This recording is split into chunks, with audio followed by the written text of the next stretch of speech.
Could it be? But me, your man, Louie T, welcome to the Command Post Live. You know what it is. Post up. Take command. I, of course, am your Commander-in-Chief, Louie T. Thank you for joining me. Got a jam-packed show tonight, man. Lots going on. This is what March is all about, man. And I told you this was going to be one of the biggest off seasons in Washington franchise history. One of the reasons, the reason was because of Daniel Snyder's impending ownership sale. It's been something that we've been kind of monitoring very closely this offseason. We talked about all of the changes going on with the organization as a football team. Ron Rivera firing offensive coordinator Scott Turner, then hiring Eric Bieniemy, a move that we all lauded and praised. I went back and watched some more Eric Bieniemy, behind the scenes stuff. He was mic'd up. I don't know how I missed that, but I went back and watched that, and I got excited all over again, man, for what he's going to bring to the table. I've been immersed in Sam Howell footage over the last, I'd say, a week and a half now. I've watched the Cowboys game at least 3 or 4 times. I went back over my notes. I went back and watched some college games, and I'm really excited about Sam Howell. We'll talk about him tonight, but that's a big move. They've pretty much, with the signing of Jacoby Brissett, which, again, none of this is a surprise to us. We've talked about this all offseason, that they were rolling with Sam, right? They've pretty much staked their claim on Sam Howell this upcoming season, whether they'll admit it or not. That's essentially what they're doing. We'll talk more about that a little bit later on. Free agency is in full throat. The new league year started yesterday. Happy New Year! If I haven't already said it to you, Happy New Year. All of the signings that Washington had agreed upon have officially been done. And we heard from just about every single player that's brand new to the squad. Andrew Wiley, Nick Gates. Man, do I love me some Nick Gates. Already, I see why Giants fans love Nick Gates. We'll talk about that a little bit later on already, a little bit later on in the show, rather. We heard from Jacoby Brissett, and we heard from Cody Barton. So we'll talk about that, in all of its splendor. I also want to talk about free agency. Are we done? What's next? And after the dust has settled and the smoke is cleared from free agency, if we're done, how does the pecking order of needs for this team look now? Has it changed for you since Washington's, foray into free agency? Has it changed? So we'll see what I feel like that answer is later on in the show. We'll talk about that, but I don't want to bury the lead. Let's start the show off with the most important piece of information that I saw all day. And that, of course, is surrounding the ownership of this team. So that's where we'll start. There's been a lot of back and forth with this whole process with Daniel Snyder. Is he going to sell? Isn't he going to sell? Is he going to take less than $7 billion? The only person walking around with that kind of change that's interested, and really there are only about 5 guys on the planet walking around with that kind of change in the bank anyway. And one of them is interested in buying the team. Dan's not interested in selling to him, reportedly. There's this back and forth. They're kind of handling this in the media. And I told you what I was going to do roughly about 3 weeks to a month ago. I said, guys, I'm not going to get on the roller coaster because it's going to be a bumpy ride. We're dealing with a guy that we've dealt with for damn near 25 years, a quarter of a century. And we know how this guy operates. Nothing about this process is going to be smooth, easy, or anything of the sort. So what I'm not going to do is get on this roller coaster ride of emotions. What I'm going to do is take everything that I read in, okay? I'm going to compartmentalize everything, put it into little sections, take it in, internalize it, compartmentalize it, and then I'm going to move on. I'm not going to get overly excited when I hear something positive about the sale of the team. I'm not going to get overly down when I hear something negative about the sale of the team. And what I told you I'm basically going to do is be Mike Jack in the movie theaters in Thriller, the video, right? Where I'm just in the movie theaters shoveling popcorn in my mouth and just smiling, right? Like whatever happens, I'm just taking it in because I'm going to enjoy the ride because he's selling this bitch. We're getting our team back. Okay. So this is the biggest piece of information towards them getting the hell out of our lives for good that we've gotten since this whole thing kicked off. I think fans are probably their most excited since they found out Bank of America was exploring options for Dan on behalf of Dan Snyder, which was our first real sign that he was actually thinking about selling, which I think most of us lost our minds when we first heard that. This is across social media. It was sweeping social media roughly about 2 hours ago. The Snyders, this is from Pro Football Talk here, and all other outlets have had the same thing. So this is not something that's just this frivolous rumor. The Snyders have cleared out of the Commander's facility, and there's a belief in the building that a sale is imminent. Now, while I'm excited about that news, I'm not going to overreact because until this thing is absolutely done, like Stevie, signed, sealed, delivered, I'm not getting happy because it's not yours until his ass is gone. It's not yours. It's not mine. It's not ours. Okay. Until this thing is signed, sealed, delivered. We ain't there yet. But this is a great sign. This is a great sign. This is a great sign. We this close to dancing in the streets. Shake it, warrior. We this close. But I remain resolute in my stance that I'm going to continue to stay even keel with all the news that continues to come out about this. Until we get to the finish line, I'm going to continue to watch this entire process play out the same way that I said I was going to, almost a month ago. And that is just continuing to make sure that I don't get sucked in to this vacuum that sends you into a tizzy of emotion. I'm just going to let this thing play out. But this is this is great news, guys. This is awesome. Okay, so we're trending in the right direction. I've been one that was very confident. I wasn't 100% certain, and I started to doubt. There was a little bit of doubt, and that's why I said I have to back away because I started to play games in my head. And that's never a good place to be inside your mind, in your head is never a good place to be. When you're trying to stay calm about something inside your head is not where you want to be. And I started going back and forth. Is he really going to sell? He's playing these games. He's trying to make it hard. He's making demands with the league. What that told me, when he starts making demands with the league, like if I sell the team, I need you to essentially give me immunity, right? I need y'all to leave me alone. No more charges, right?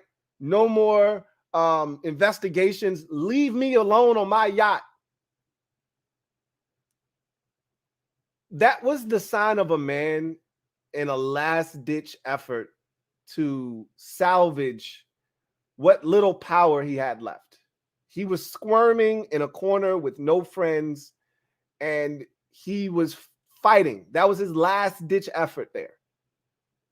Except no one was coming to save him. No one was siding with him. This is it. That was his last gasp, essentially. So now we just let this situation play itself out. Don't know who this team is going to be sold to. And frankly, I don't care. Would I prefer Bezos? I don't know if I prefer Bezos. Does he have the bread that we need to build us a stadium, potentially get it back in DC at the RFK site where it belongs? Absolutely. But at the end of the day, I just want Daniel Snyder gone. I've made this abundantly clear. I need him gone, and whomever takes over, takes over. And while I don't know what direction this organization is going to go in under new ownership, it can't be any effing worse than what we've endured for essentially the last quarter of a century. So with that said, someone just buy the effing franchise so we can take back what's rightfully ours and we can move on and start to actually have a fighting chance to be relevant in this league. We're getting close. Stay tuned. It's not over, but we're getting close. All right. So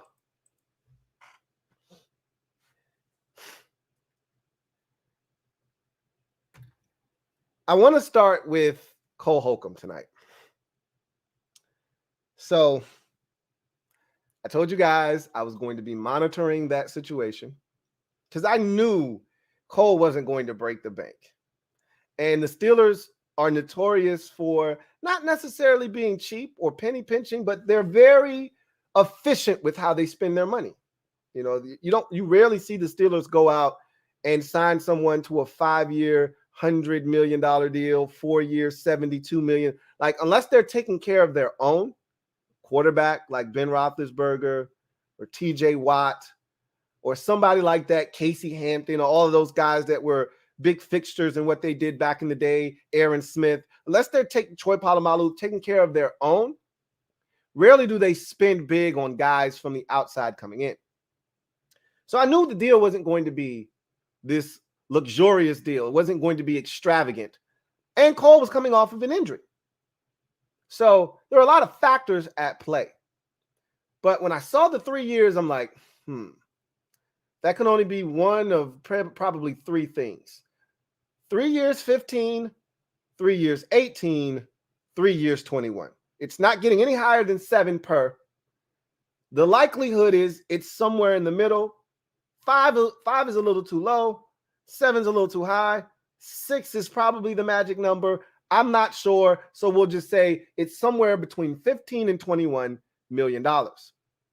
I said, if this thing is anything less than 21, I was going to be a little disgruntled. It was 18. 3 years, 18, and it's an up to $18 million deal. It's not 3 years, $18 million and 11 of it guaranteed. It's up to 18, which means it's probably more like 3 years, 14 and a half. With incentives, it can get up to 18, or 3 years, $12 million. And with incentives, it can get up to 18. So that makes it even worse. They squabbled with Cole Holcomb over pennies on the dollar.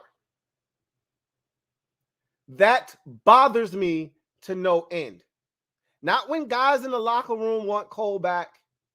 Not when we saw the improvement that we were looking for. He was getting comfortable at middle linebacker. He had a rapport with Jamin Davis. They were best friends on the team. You snatch all of that away for what? For a couple $1 million?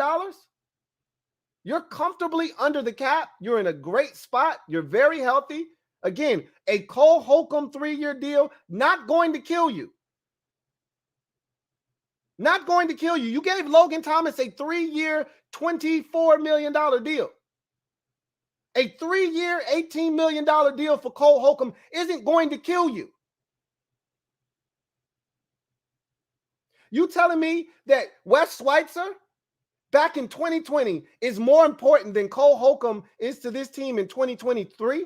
I find that hard to believe, that you'd be okay. And again, that was a different time when they first got here, but you're okay with giving Wes Schweitzer a 3-year, $13.5 million deal, but you're not okay with giving Cole Holcomb the same deal? Because I don't know the specifics of the Steelers deal, and frankly, I don't give a shit at this point. Now that I know it can get to 18, that's all I really need to know. But what I know is that if it can get to 18, that means it's not 18, which means it's probably 13 or 12 or 14 and a half. You couldn't give him the Wes Schweitzer deal from 2020? You didn't think that much of Cole Holcomb. That bothers me. That bothers me. And now you're selling us Cody Barton. And I listened to him talk today. And it sounds like a cool dude. Like, I have no problems with Cody Barton. This is not a Cody Barton problem. He didn't do anything to me. This is Ron and company deciding that they wanted to penny pinch on a guy that was a commander through and through. I watched Cole's exit interview. He said, I hate Dallas. I want to be here. Like, that's music to my ear. Cody Barton doesn't know anything about Dallas. He doesn't know he's supposed to hate the Cowboys. He didn't give a shit about that. Cole Holcomb was homegrown product that you just let walk away. For what? JP Finley just had a guest on his show, right? He just had a guest on his show. And his name's Joe, at Joe Fan, right? And this guy's a beat writer for Seattle, covered the Seahawks for a number of years. And, you know, JP wanted to know, what are we getting in this Cody Barton guy? You know, had a really good 2022 season, 3 years of pretty much being a core special teamer with spot duty here and there. What's the deal with this guy? Okay. I've talked to a number of Seahawks fans. They've already given me the lowdown on this dude. I love talking to fans because while they can be irrational, they're going to give you the reals. Okay. For the most part, you got to talk to the right ones. Some fans are haters just to be haters. You know, can't stand the guy. He's garbage. Good luck with him. That's what you get from the hater fans. The real fans, they're going to tell you why. You're either going to not like this guy or why you're going to like this guy or why he's going to be an indifferent type of guy, not going to move the needle one way or the other. And I talk to the fans that I know are going to give me the reals, the actual factuals. This is what JP Finley tweeted out from his interview today. Talking with Joe Fan about new Commanders linebacker Cody Barton. Quote, he's serviceable if unspectacular. Well, that's a hell of a start. He's serviceable if unspectacular. The development never popped for a third rounder. Okay? He's fine, which is what we've been saying. He's fine. He's not going to lose you games, but he's not going to make those game record plays either. That's what Seahawks fans told me. Hey, really solid dude. You know, will run and chase, which is what he was coming out of Utah. He'll be around the ball if he's not blocked. He's not going to shed a block and get to a ball carrier and make you say, wow. You don't block him, he'll get there. He'll get a guy on the ground. But damn if he's going to go and make a play. I'm looking for the dude that's going to run with the tight end 25 yards up the seam and either put his hands up because he can't turn and look, or he's going to turn and look and make a play. You know that interception we saw from 49ers linebacker Fred Warner last year, running up the seam, and we all turned our head and went, wow, that's effing amazing. We want one of those types of guys. That's what I'm looking for. That's what I'm looking for. You may not find it, but that's what I'm striving to attain. I don't want a serviceable, if unspectacular linebacker. Okay? I don't want, again, if you're going to move on from Cole, and a lot of you are saying, well, you just described Cole Holcomb. Fine. If you think that's Cole Holcomb, then just keep Cole Holcomb, because we know what we're getting with Cole Holcomb. He's a better athlete than Cody Barton. He's got more experience, not just in the league, but in this system than Cody Barton. Okay? He's more of a playmaker, is Cole Holcomb, than Cody Barton. Cole was putting up these numbers 2-3 years ago. The same numbers that Cody Barton put up last year that everybody tried to throw in my face the other day. He's got made all these plays. Cole was doing that shit 2 years ago. Cole had a pick six against the Cowboys that gave us a fighting chance in a game that we were getting dominated in. Cole Holcomb is a good football player that I thought still had room to grow. Watch what he does in Pittsburgh. Watch what he does with the Steelers. We're getting Cody Barton. And while Cody Barton may be fine, he's fine.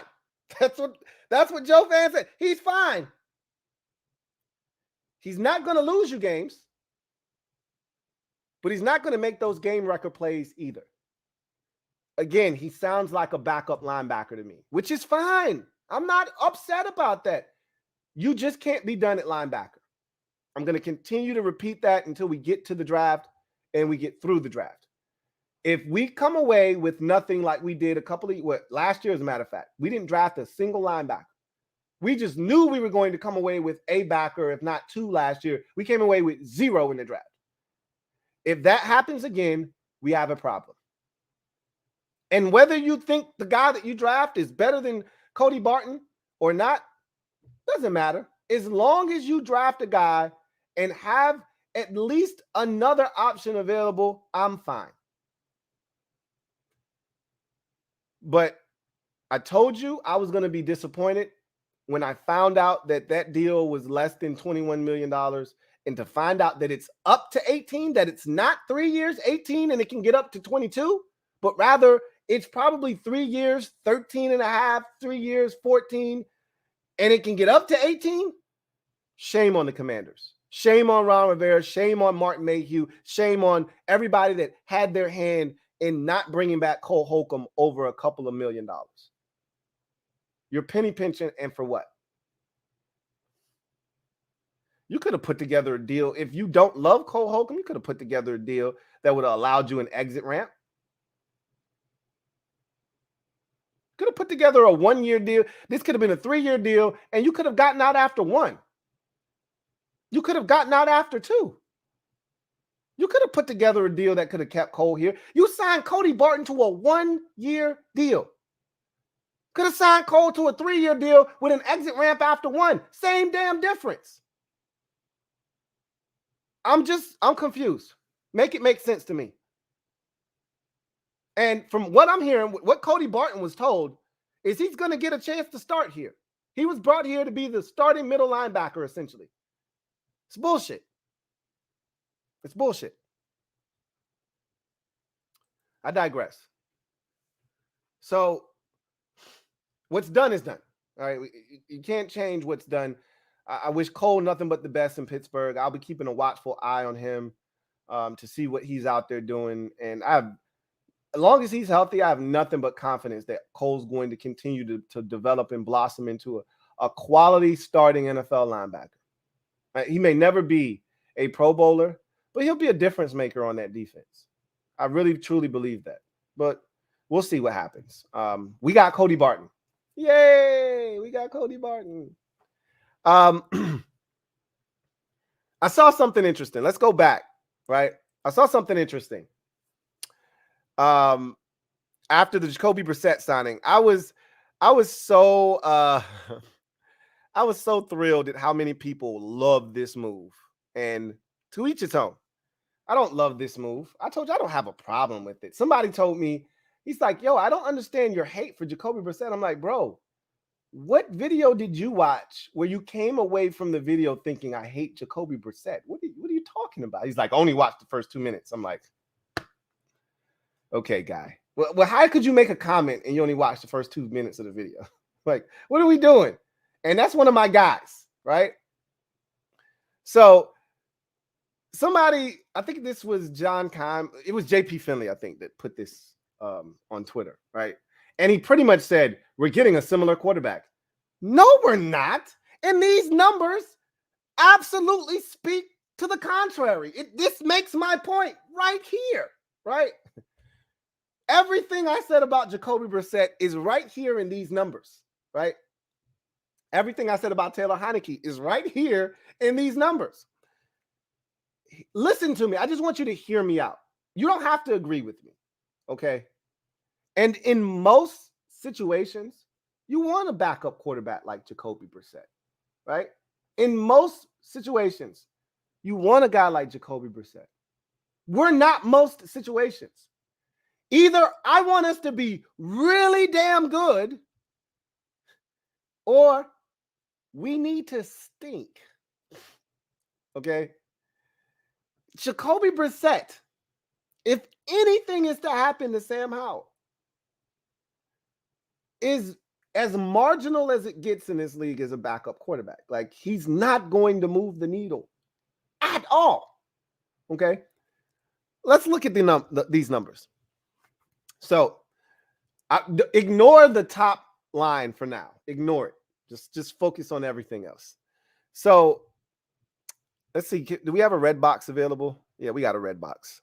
We got a red box available. Let's use this red box. Ignore this one for now. Ignore this one. Let's just start here. Okay. So that'll lead us straight here. Completion percentage. So Jacoby Brissett, 64%. Taylor Heineke, 62%, roughly. All right. So Jacoby Brissett was 21st in the league. Taylor Heineke was 26th. All right. Touchdown to interception ratio, 12-6 for both guys. Right. So it looks on the surface, it looks the same, right? You're getting the same quarterback. According to JP Finley, you get the same guy, right? Yards per attempt, not that dissimilar here, right? Not that dissimilar here.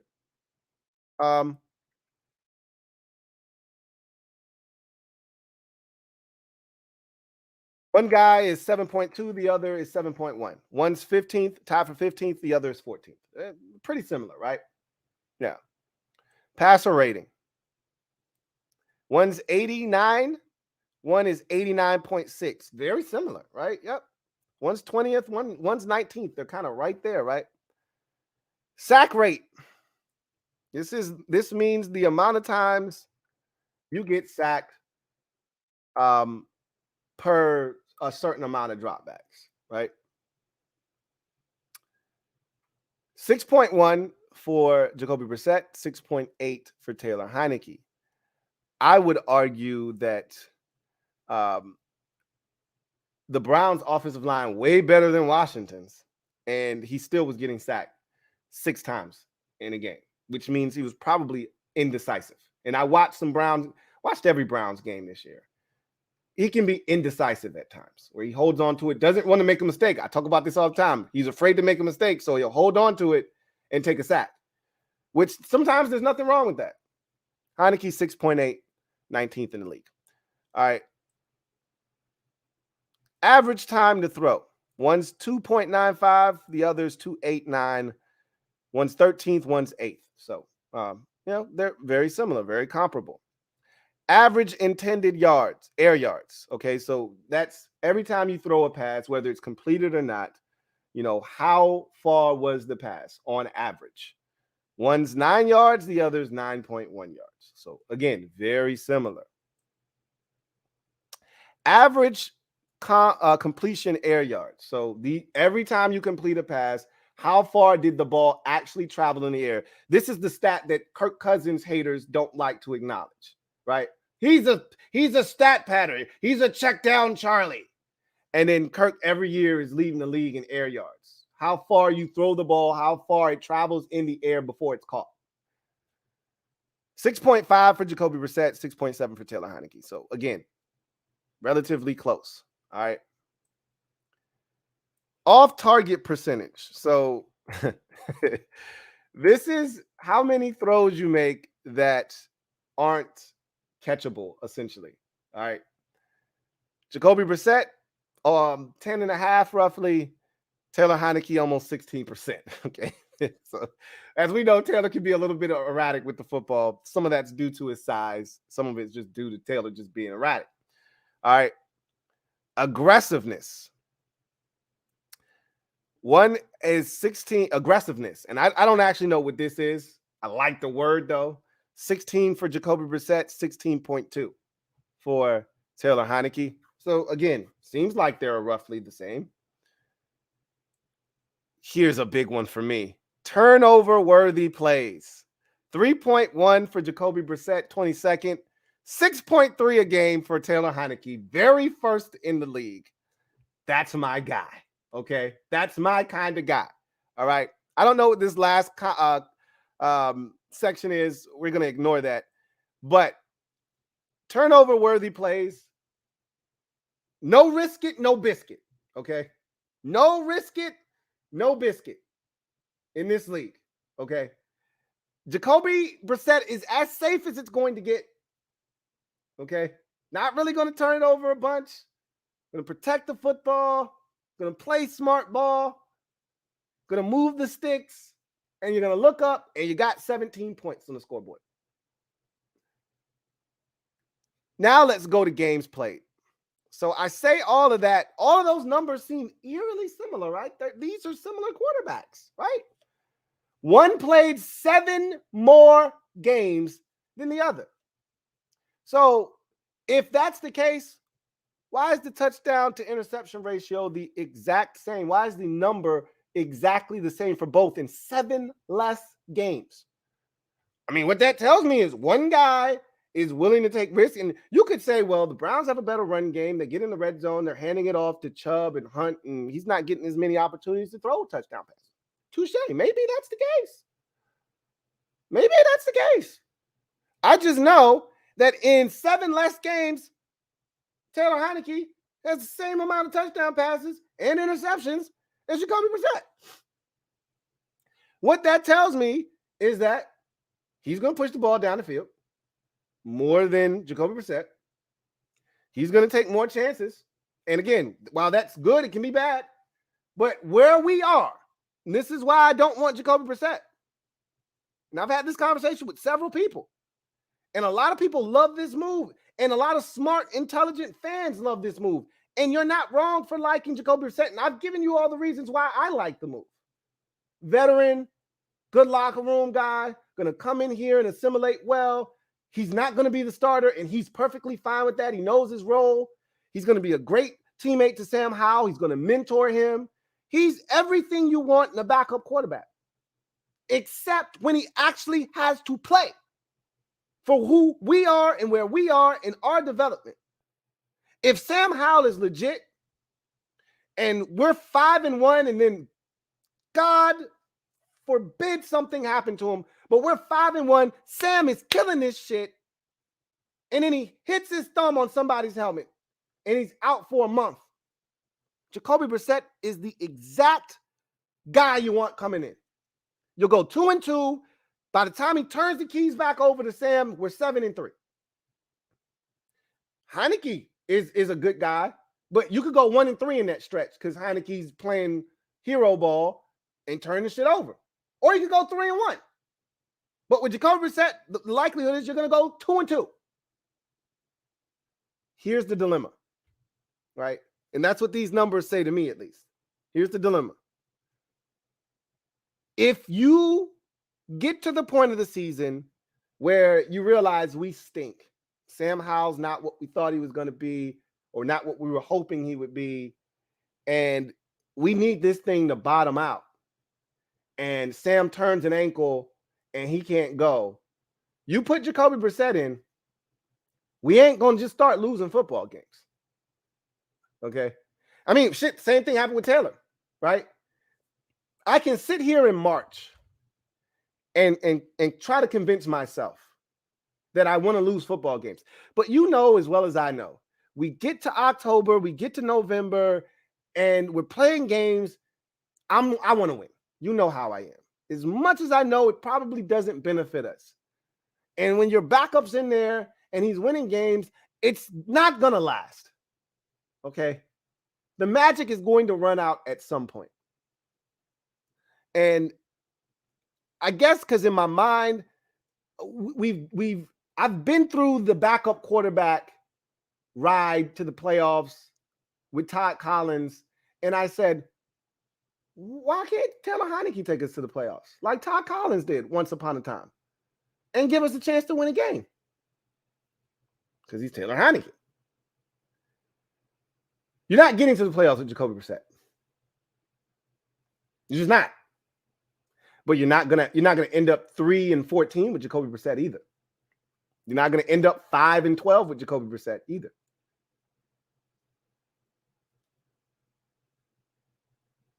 He's cool for the locker room. But if you want a difference maker at quarterback, Jacoby Brissett ain't it. However, I don't have a problem with the move. He's not my cup of tea. All right.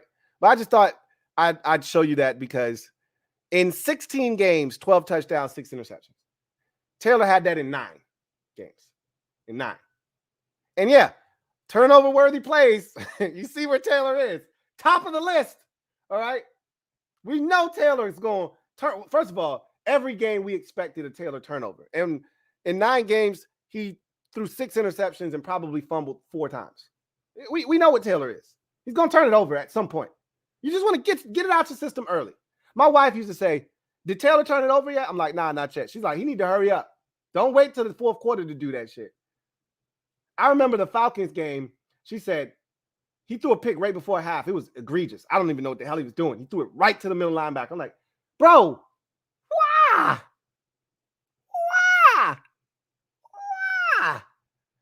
My wife said, oh, he got it out of his system. I'd rather him do it now than later. She was right. Because if he doesn't, it's going to be the Minnesota pick or it's going to be the Indianapolis pick in the fourth quarter that either ends up being backbreaking or damn near crippling. But you also knew if you gave his little ass the football with 1:45 left, a timeout, he was going to take that bitch down the field. Whether you're going to win the game or not remains to be seen. But he was going to take you down the field, just like he did against the Giants. We didn't win the game. He got us all the way down there. And if not for a bogus call against Terry for a legal formation, right, not being on the line of scrimmage, we scored a touchdown. If they throw the flag when the guy was on Curtis's back like a parachute, like a backpack, probably scored a touchdown. He got us down there. He tried to throw a couple of picks before. He almost got us in the end zone twice. But that's Taylor Heinicke, right? That ain't Jacoby Brissett. We don't beat Indy with Jacoby Brissett last year. He's not coming back and winning that game. You probably don't beat Green Bay. You're damn sure not going on the road and beating Philadelphia with Jacoby Brissett. I can tell you that much right now. I'm not saying. I'm just saying. Enough of that, though. I'm not tripping because I fully expect us to not see Jacoby Brissett in any capacity on the field this year other than the preseason because I expect Sam Howell to tear it up. Speaking of Sam Howell, perfect transition. I've had a lot of conversations about Sam Howell over the last, I'd say 72 hours with people that are non-fans of the Commanders that want to know, hey, what y'all going to do at quarterback? Or fans of the team who aren't necessarily believers or fans that are like, yo, I'm all in on Sam. And I think there's a healthy mix right now of skepticism, all in, and nah, Sam ain't it. Come on, Louie T. You tripping. I think it's a healthy mix of all of it. This is a great example of it. And, I always like to cite some of these. And this is from my guy. Y'all know him, King of the North. And he hit me up. And I told you we go back and forth on socials all the time. Him, my guy Derek B, several others, they DM me. We talk. And I got this one from King of the North. And I think this is so, interesting. This take he has, right? So, first message from King of the North. Got a reality check on Sam Howell listening to radio this morning. The dreaded radio. Since 2000, there have been 129 quarterbacks drafted in the 5th round or lower. Only one has developed into a franchise QB. Of course, that's Tom Brady, for those of you not in the know. That one quarterback is the greatest player ever, but the odds aren't good that Howell will pan out. Clearly, 1 out of 129. Okay. So that's the first one. We'll come back to that. Put a pin in that. We'll come back to that. His second message to me was, if Ron starts Howell, he will live up to the name Riverboat Ron, betting his career on the ultimate long shot. All right. So that second part is where I want to start. So that's why we put a pin in the first part, because I was having a conversation with a Bears fan today, and he asked me about Sam Howell. And before he started, before he finished asking me about Sam Howell, he transitioned right into Ron, and he said, isn't this a make or break year for Ron Rivera? And I'm like, yeah, it is. And he's staking his claim on Sam Howell. That's what he's doing. And that was the first time I actually thought about it that way. Because, yes, Ron has to win this year or he's getting fired. That's not a secret. We've talked about this already. New ownership is coming in here. We saw what happened in Denver. Ron knows this all too well. It happened in Carolina to him when they had an ownership change from Jerry Richardson to David Tepper. Tepper came in. Ron got an extra year. Ron didn't finish that season because they were 5-9. He got canned, and he went out and hired the college coach that he ended up firing, 2-3 years later. So Ron knows this all too well. He knows what's at stake. He's got to win. I don't think Ron views Taylor or Sam Howell as the ultimate long shot. And neither do I. So with that said, now Ron is definitely putting a lot of eggs, pretty much all of them, in the Sam Howell basket. But here's why, and I feel the same way. So let's pull the pin out of that first comment. Since 2000, 129 quarterbacks selected, only one is panned out. It's Tom Brady. Okay, we got it. Okay, so let's talk about that. So I want to start by saying this about Sam Howell. Sam Howell isn't your standard run-of-the-mill fifth-round quarterback. Okay, understand that. And I'm going to make this point really quickly. Sam Howell was in one of the worst quarterback draft classes in recent memory. At least that's the way it was viewed then when the selections were being made, and the way it's viewed right now. Okay, a lousy draft class of quarterbacks. Only one went in the first round, none went in the second, and everybody that went thereafter, hit or miss, whatever. They're probably not going to be starters in the league anyway. All right. Panthers have already moved on from their third-round pick, Matt Corral. All right. Falcons are going to give their third-round selection a shot here in Desmond Ridder. And the Titans at some point may give Malik Willis a shot, but it didn't look good last year when he played. Okay, that's for sure. But we all said when he was drafted, he shouldn't see the field in his rookie season. And unfortunately, due to injuries, he had to. And it did not go well. Okay. That said,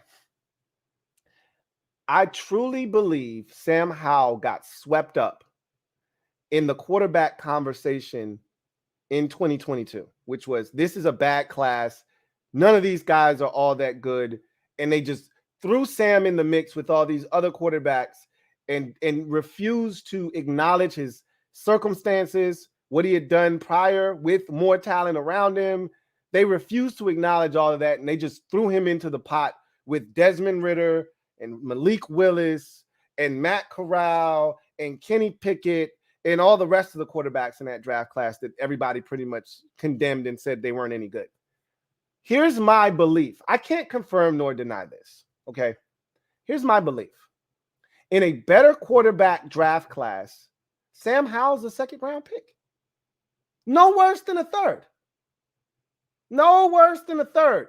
If you take Sam Howell out of the 2022 draft class, all right, let's pretend that we've got one of those grocery store pickers, right? You think you're about to win this teddy bear. No, the hell you're not.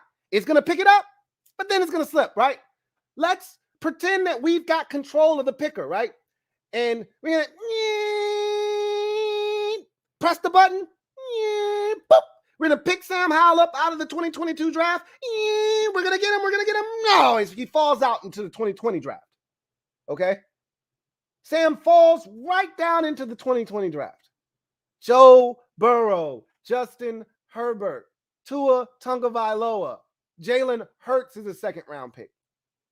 You telling me Jalen Hurts, better prospect coming out of college? To me, this is to me, than Sam Howell was, body of work-wise? No, I don't buy that for a second. That's just me, though, okay?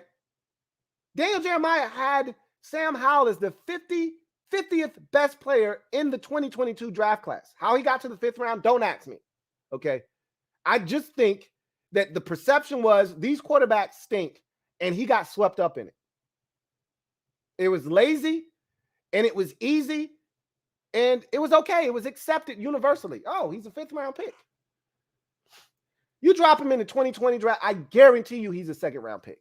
With better quarterbacks, you throw him in that mix, and I guarantee you he's a second-round pick. We only label quarterbacks based off of where they're selected because that's what we've been trained to do.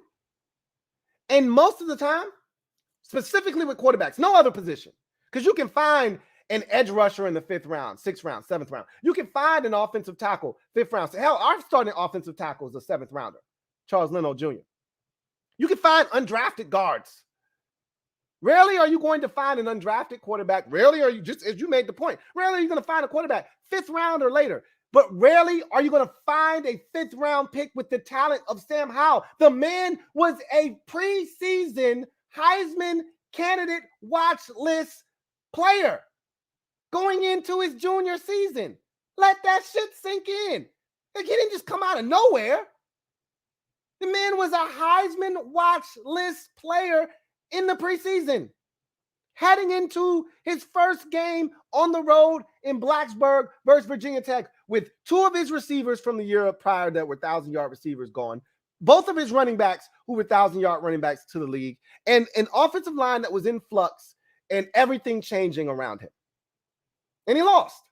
And from that point forward, the demise of Sam Howell started.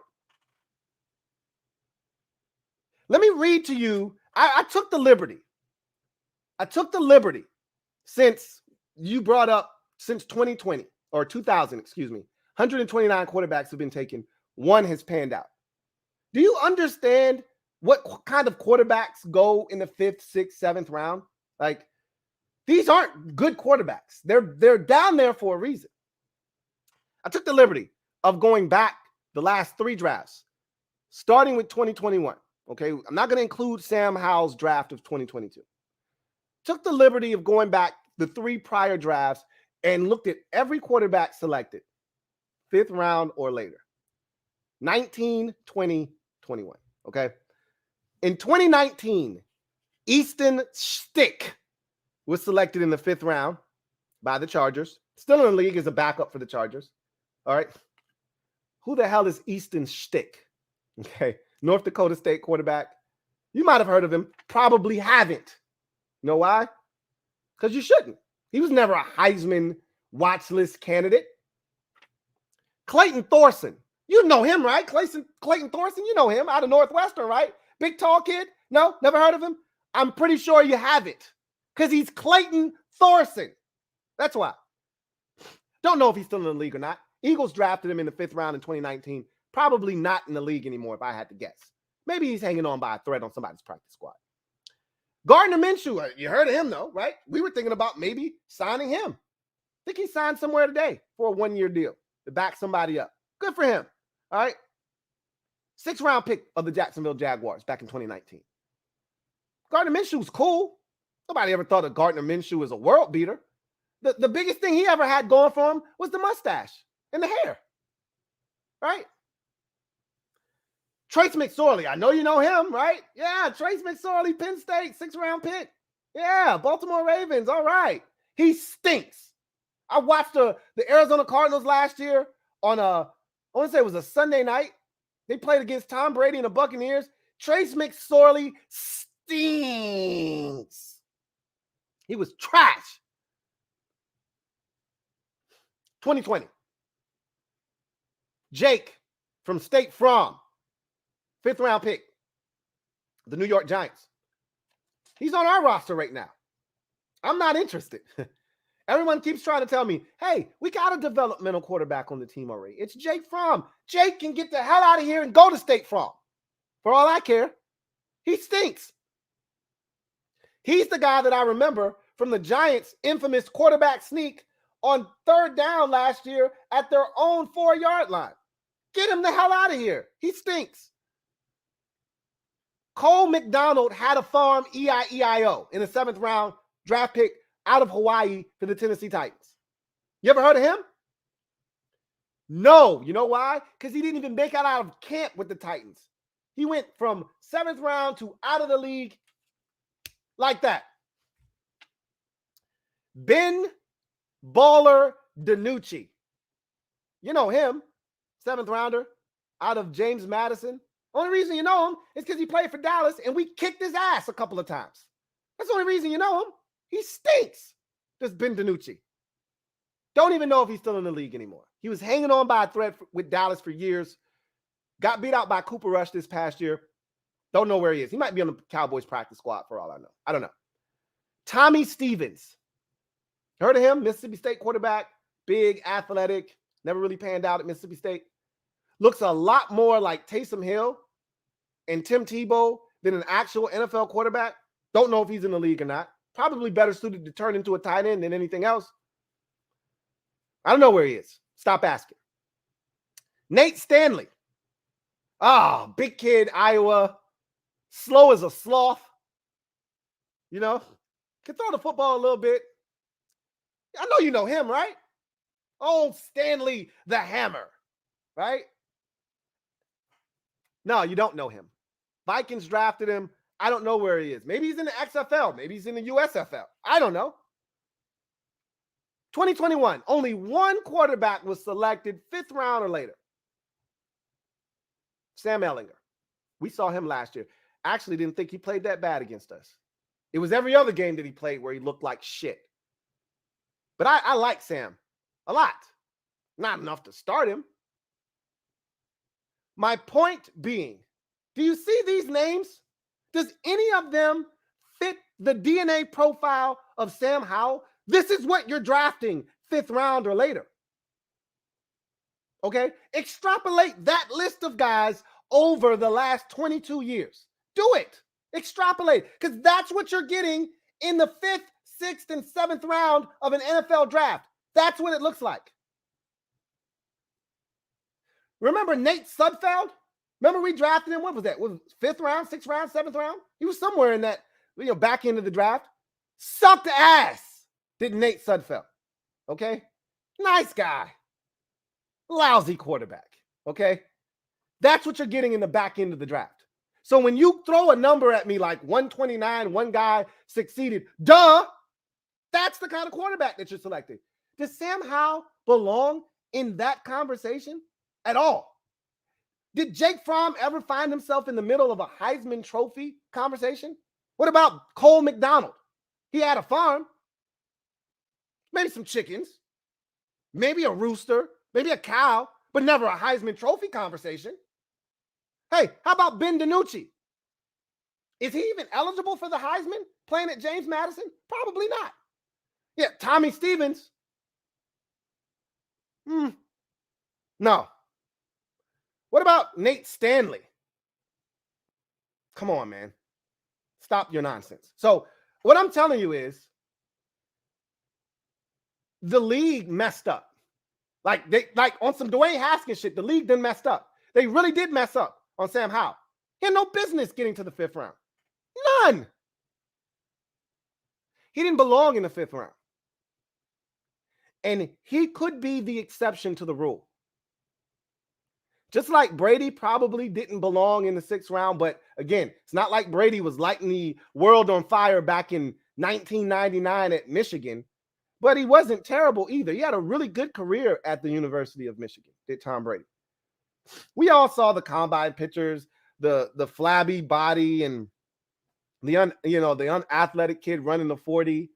We've all seen the pictures, right? Everybody else looked at it and said, "Okay, he's serviceable. He's no world beater." Every person that I've heard talk, I haven't talked to anybody to a man. Every person that I've heard talk about Sam Howell says the exact same thing. And look, you can get coach speak. A guy that you played for, they love you. You've endeared yourself to them. So they're going to speak highly of you. I've heard coaches talk about their former players that they love. They don't talk about those guys the way that Mac Brown talks about Sam Howell. They don't talk about him the way Phil Longo, his former offensive coordinator, talks about him. They don't talk about him the way former teammates vouch for him and talk about him. All of them say the same thing. Phil Longo said, one day there's going to be a 30 for 30 on Sam Howell being a 5th round pick. Who says that? He didn't have to say that.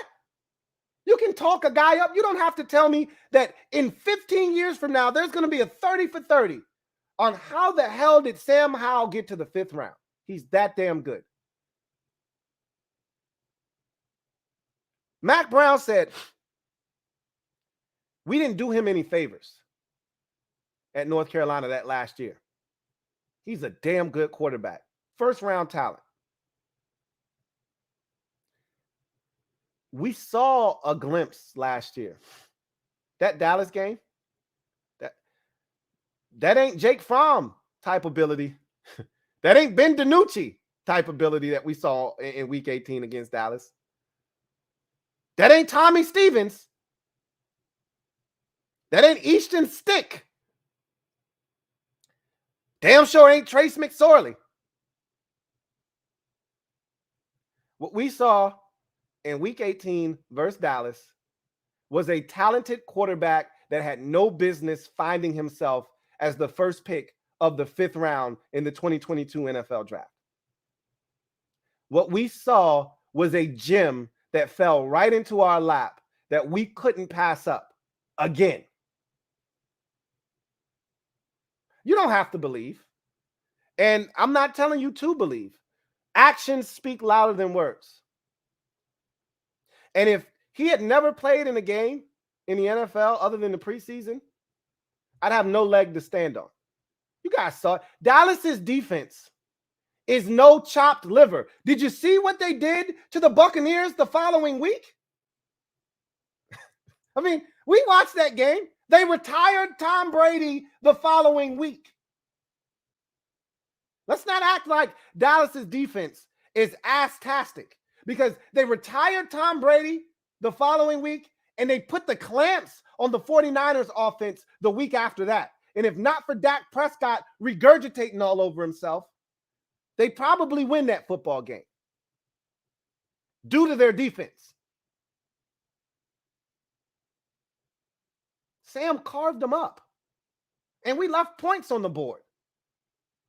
And our kicker missed a chip shot field goal. And Sam threw a ridiculous pick. You expect some of those mistakes from a rookie. We could have put 30 on their heads easily. Yeah, they helped. Punter dropped the ball, muffed punt. Yeah, they did their job to help us. Pick 6 was thrown. Absolutely. But Sam was throwing some darts too. Sam used his legs a couple of times too. You see the promise there. And now we got an offensive coordinator, and this is the last thing I'm going to say. Why I'm so gung-ho on Sam working out. More so than Carson Wentz last year. We knew what he was. I knew what he was, and I just wanted him to be the Wentz from the year before. I wasn't looking for Wentz from 2017 or 18, for that matter. Okay? Or 19. I just wanted the 2021 27-7 Carson Wentz, and we didn't get anything even remotely close to that. And that was our fault. Because, again, I said this before, and I'll say it again. We failed Carson Wentz before he failed us. We failed him first. The guy that we got against Jacksonville, I was willing to live with that dude, okay? The one that threw 4 touchdown passes and 2 interceptions. Yeah, that one. I was willing to live with that one. Because after the first 2 weeks when he was actually protected, 7 touchdown passes and 3 interceptions. You extrapolate that over the entire season, you're going to have a lot more touchdown passes than interceptions, and you can probably win a lot more football games than we ultimately did last year. It was the end of that Detroit game when Chase Roulier went down that was the start of the demise of Carson Wentz in Washington. He was never the same after the Eagles game. They broke him. We let him down before he let us down. That said, Sam Howell is in a better situation because the offense that he'll be playing in this year fits his skill set to a T. One of the things that I was most impressed with, I went back and watched the Dallas game 15 million times already. Okay. There ain't a damn thing you can tell me about that game. I've watched it 3 or 4 times. Okay. Thing that I was probably the most impressed with. Quick decision making. Slant, ball out, bam. Accurate, in front, run after catch.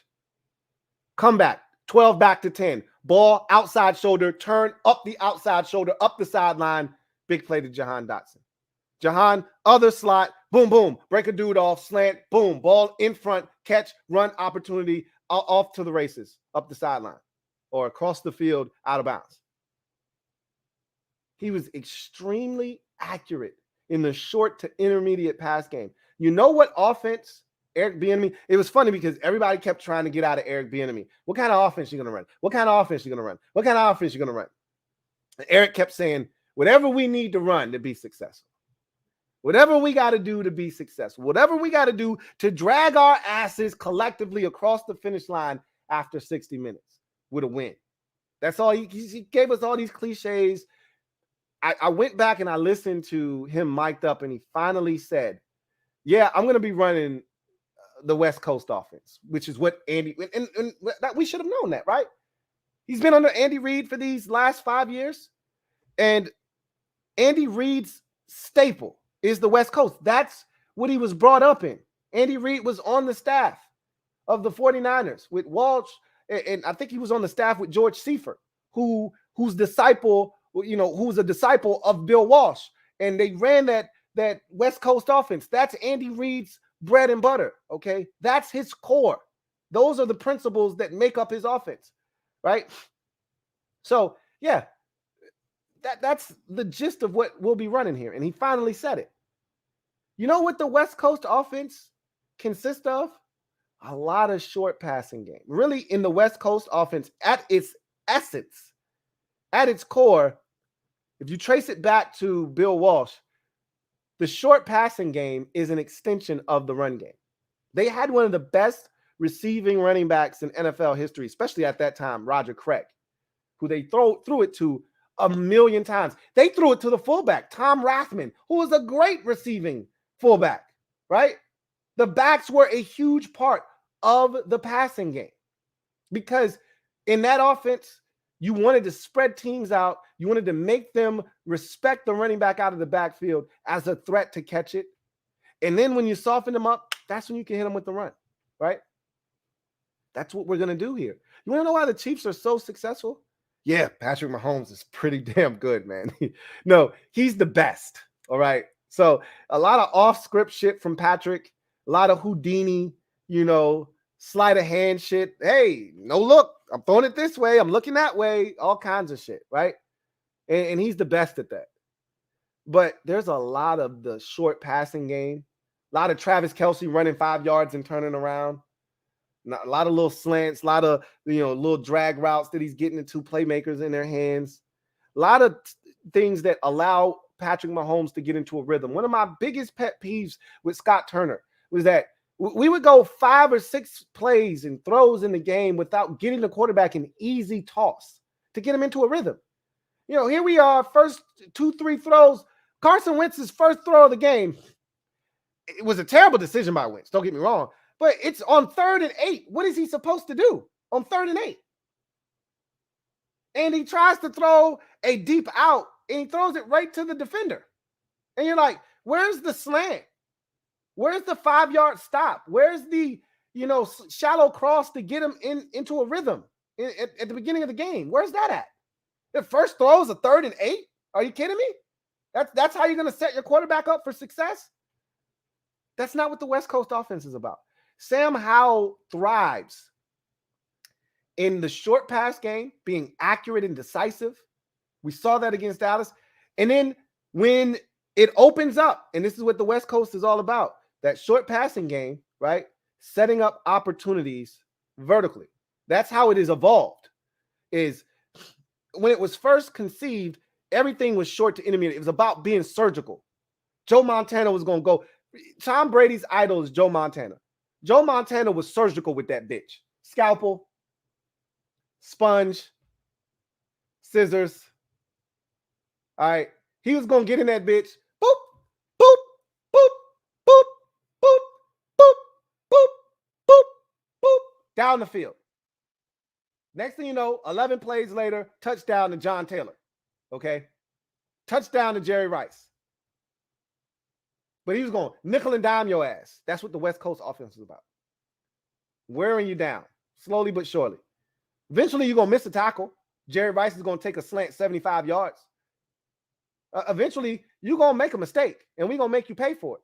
Now it's evolved into you're going to eventually come up because you're getting tired of getting this 5 yard here, this 8 yard here, this run here. You're going to eventually come up, and when you do, boop, over the top. Got him. Or them linebackers going to come up to be aggressive, and then you get something in that intermediate right behind them, right?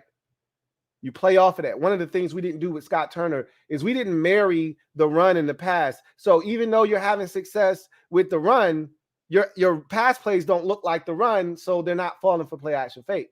So you're not getting those intermediate chunk plays, which allows you to get down the field in 7 or 8 plays versus 12 or 13 plays.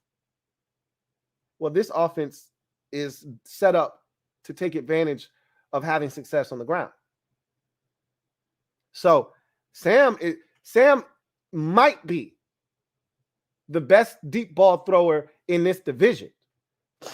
He might be already. Sam was the best deep ball thrower in his draft. And if I were to pick him up and drop him in that 2020 draft, I think he'd be the second best deep ball thrower in that draft behind Joe Burrow. So what I'm telling you is we saw the ball he threw to Terry. That was his strength coming out of UNC. De'Ami Brown's a one-trick pony coming out of UNC. Drop that bitch right in the bucket. Boop. So we know he can throw the deep ball. We know he can throw it accurately underneath. He's got all the tools he needs. He's got playmakers. He knows, I just got to distribute the ball to these playmakers. They'll do the rest. Sam Howell is not your average 5th-round pick. I'm just telling you. You pick him up and you deposit him in the 2020 draft, he's a 2nd-round pick. He got swept up and lumped in with the rest of the bums in the 2022 draft. And everybody was content with that narrative that this draft sucks at quarterback, and nobody was willing to kind of cipher out and filter out that Sam Howell didn't belong with the rest of them. He should have been closer to Kenny Pickett than Matt Corral and Malik Willis and the rest of these dudes that went 3rd, 4th, 5th, 6th, and later. I guess only time will tell, right? I can sit here and talk to you till my face turns blue. But I'm here to tell you that I'm staking my claim in Sam Howell. More so than I ever did with Dwayne Haskins or Carson Wentz or anybody else that was here. There weren't many guys that I vouched for at quarterback since we've been doing this together. Okay. The last guy I went this hard for was Robert Griffin III. And this was early in his career. All right. And really, he knocked my socks off in 2012. I did not expect him to be that good. I thought he could be good. I didn't expect him to be that good in 2012. So, excuse me. I'll just leave you with that. We heard from all of the guys who were signed here. And of the 4 guys that are new additions, Andrew Wiley, Nick Gates, Cody Barton, and Jacoby Brissett. And I don't want you to forget about the waiver claim of Cam Dantzler. Obviously, there's not as much fanfare with that move. He's not going to get, a Twitter post or an IG post saying signed, because technically he's here on his rookie deal and there's 1 year left. And so it's easy to forget about him. Don't forget about Cam Dantzler. You could add him as a 1-year free agency signing. Look at it as a 1-year deal that we signed him to, a prove it deal, essentially. I'd throw him into the free agency mix as well. But we heard from the 4 guys that we actually signed to new deals. Of the 4 guys, all of them excited to be here. The normal, welcome to new city rhetoric that you get. The guy that I was most impressed with was Nick Gates, man. Nick Gates. And I've talked to a lot of people that really feel like they lost a good offensive lineman in Nick Gates. And they really wanted to keep him. Not just because of his story, but he was already beloved in New York. And I think it's because he's got that New York kind of mentality, you know, aggressive, take no prisoners, take no shit, alpha type of personality. So he was pretty much asked, you know, what would you prefer to do? You know, what is Washington kind of telling you that they're looking at you for? And he's like, I was pretty much brought here to do whatever. You know, I can play guard or center, but they told me that they're really looking at me at center, which is music to my ears because I prefer center. And they were like, well, why do you prefer center over guard? You played pretty much guard most of last year. And he was like, well, I like being in charge. You know, I like calling the protection, setting everything up. You know, I like that my quarterback knows that when I'm in the game and he looks at me, the guy in front of him, he knows that ain't nobody going to touch him. I'm like, oh, shit. Okay, Nick. You know what Eric Bieniemy said to Terry? He said, we just need a little bit more nasty. I can't help but play that back in my mind as you sign a guy like Nick Gates. The reason they loved him in New York is because he's nasty. When I do the draft and I talk about offensive linemen, one of my favorite things to talk about is a guy in NBS or NB, right? A nasty boy. Nasty boy. Is he a nasty boy? Nasty boy. Is he a nasty boy? Is he down and dirty in the trenches? Because, look, I told you, we've been a finesse offensive line for a very long time. And there's nothing wrong with that. Okay? There's nothing wrong with being a finesse offensive line. But if you really want to run the football, you can't call finesse offensive run plays like we did out of the gun. You know, can't call gun runs and you want to be a physical downhill team. Ain't nobody afraid of your gun run. Hell out of here. And you can't be a finesse offensive line and you trying to put somebody's dick in the dirt and you trying to protect the lead. You know why we always got to sweat some shit out? Because we can't just line up and say, hey, you know we're running it. Stop us. We're not built that way. So we're going to ultimately have to punt the ball away to the opposition and hope the defense gets to stop. Now, unless we throw it for a first down, which we haven't had any confidence in any quarterbacks here in the last decade to do that, probably since Kirk Cousins. So this dude comes in and he's like, yo, ain't nobody touching the quarterback. He said, I wanted to come here because it's a young team and they're talented. And that's the kind of team I want to be a part of. Nick Gates can see it. Nick Gates sees the talent. And again, I told you, it's always the teams in the division that know what's going on. They see you twice a year. They're watching film because guess what? When they're watching film against the teams that they're preparing for, guess who they're watching film on them against? The teams in the division, right? They're watching Philadelphia play these teams, Washington play these. So they know. They know what we got. They know who we are. Don't let the fact that we're averaging 17.6 points a game fool you. There's talent on this team, okay? There's talent at receiver. And despite what we may all think about tight end, there's talent in that room. We know there's talent in the backfield. And contrary to popular belief, there's some talent on the offensive line. Got to stay healthy, or it doesn't matter. But there's talent on the offensive line. But Nick Gates is exactly what Eric Bieniemy was talking about when he said, we just need a little bit more nasty. That's Nick Gates. I like it. I like it a lot. Nick is already trying to turn into one of my favorite offensive linemen on the team. Remember how I felt about Wes Schweitzer, right? Nick Gates is our new Wes Schweitzer. I told you that already. Similar deal, similar type of player in terms of what value he brings to the table, can play both guard and center. Wes just signed with the Jets. I don't know if you guys saw that, but he wasn't coming back. Once they signed Nick Gates, you already knew what it was. So Wes Schweitzer was my favorite offensive lineman on the team because Wes was a nasty boy. You know, Wes would take a dude, they blew the whistle, and Wes would still dump truck him on his neck, put his dick in the dirt. Why? Because I'm Wes Schweitzer and I can't.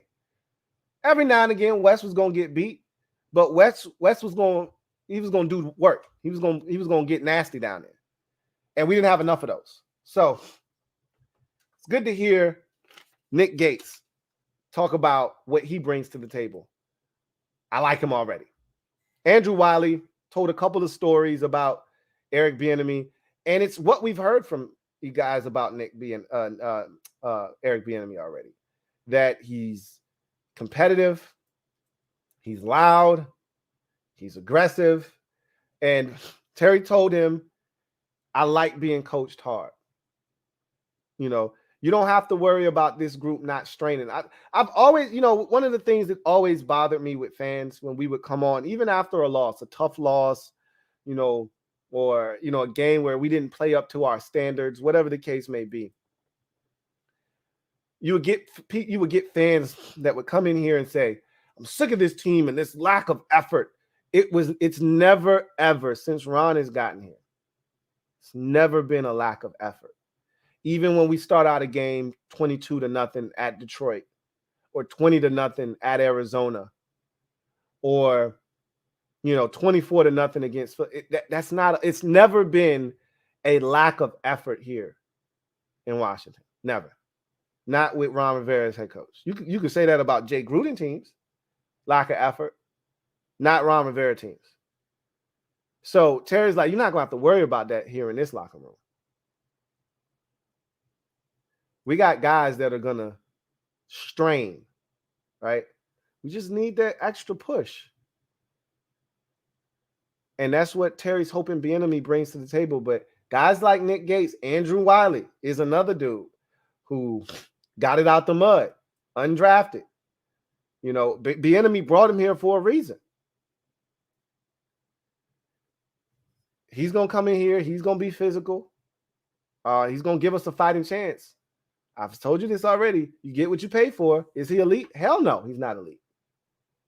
But he's more than capable of getting the job done. And so I think we can start to put together what this offensive line is going to look like. Now, still some things to be sorted out. But I think 4 out of the 5 positions on this line, more likely than not, are spoken for. Now, I still think there's a TBD to be sorted out with Chase Roullier. I still think there's a restructure on the horizon there, where they're gonna ask for some money back. You know, redo that deal and maybe make it incentive laden. He could ultimately be your starting center. Could Chase Roullier, right? And they could kick Gates over to guard where he was last year for the Giants. I think, though, what's ultimately going to happen is Gates is going to be your starting center. Sam Cosmi is going to be penciled in as your right guard. He's got to stay healthy. Guard, tackle, it doesn't matter. He's got to stay healthy. And then Andrew Wiley's your right tackle. And we know we know Charles Leno Jr. is your left tackle. So really right now, left guard is the only position that we're not sure of. And we haven't heard anything about Andrew Norwell. He's still on the roster. He signed a 2-year deal last year. They're not going to cut him. At least I don't think. And so they may be okay with what he gave them last year. I'm not. But they might be okay with what he gave them last year. I thought we tried to ask Andrew Norwell to do some things that he's not comfortable doing. I told you we're a finesse offensive line, and he's more of a power guy. You know, he's more of a I want to move forward, I want to take somebody, drive them back, and be physical in the run game type of guy. And they were asking him to get out on screens and shit. Like that ain't who he is at this point in his career anymore. I don't know if he ever was that guy. I would assume he was. He's not that guy anymore. So maybe, things will change this year. We'll see. But a guy that I made a joke about in Sadiq Charles, I don't know if you guys saw the interaction between he and Eric Bieniemy. One thing I can say about Sadiq Charles is that he works hard. He's always around the facility, and he wants to get better. Ron has talked about it. And I told you, of all the guys that were there at the Eric Bieniemy press conference, he was the one guy that really didn't belong in that mix. But that's because Sadiq's always here. He's always around, right? Sadiq's always at the facility. He's always working out. He's always in the mix. So it didn't surprise me that he was there for the presser. What did surprise me, though, was the embrace between he and Eric Bieniemy, because Bieniemy, they hugged each other, and Sadiq, was like, "Yo, I got a new number. I got to give you." And the embrace was long, like they knew each other, like Eric Bieniemy was his, godfather or something, or he coached him in rec league, or he knew Eric Bieniemy grew up with his uncle, or something along those lines. Like there was some kind of connection between the two. Maybe Bieniemy was someone that talked to him exclusively on the behalf of the Chiefs throughout the process when they were scouting him back in the 2020 draft. I'm going to assume that he was in that 2020 draft class with Sadiq Charles. I don't know. All I know is that he hugged him for a very long time. And he's like, "Yo, I got a new number." And Bieniemy's like, "Yeah, let me get that." Maybe Sadiq Charles might be reinvigorated this year and play some better ball. I don't know. I've somewhat dismissed him in this whole offensive line conversation, but he's still on the roster. I won't dismiss him, but there's still Chris Paul.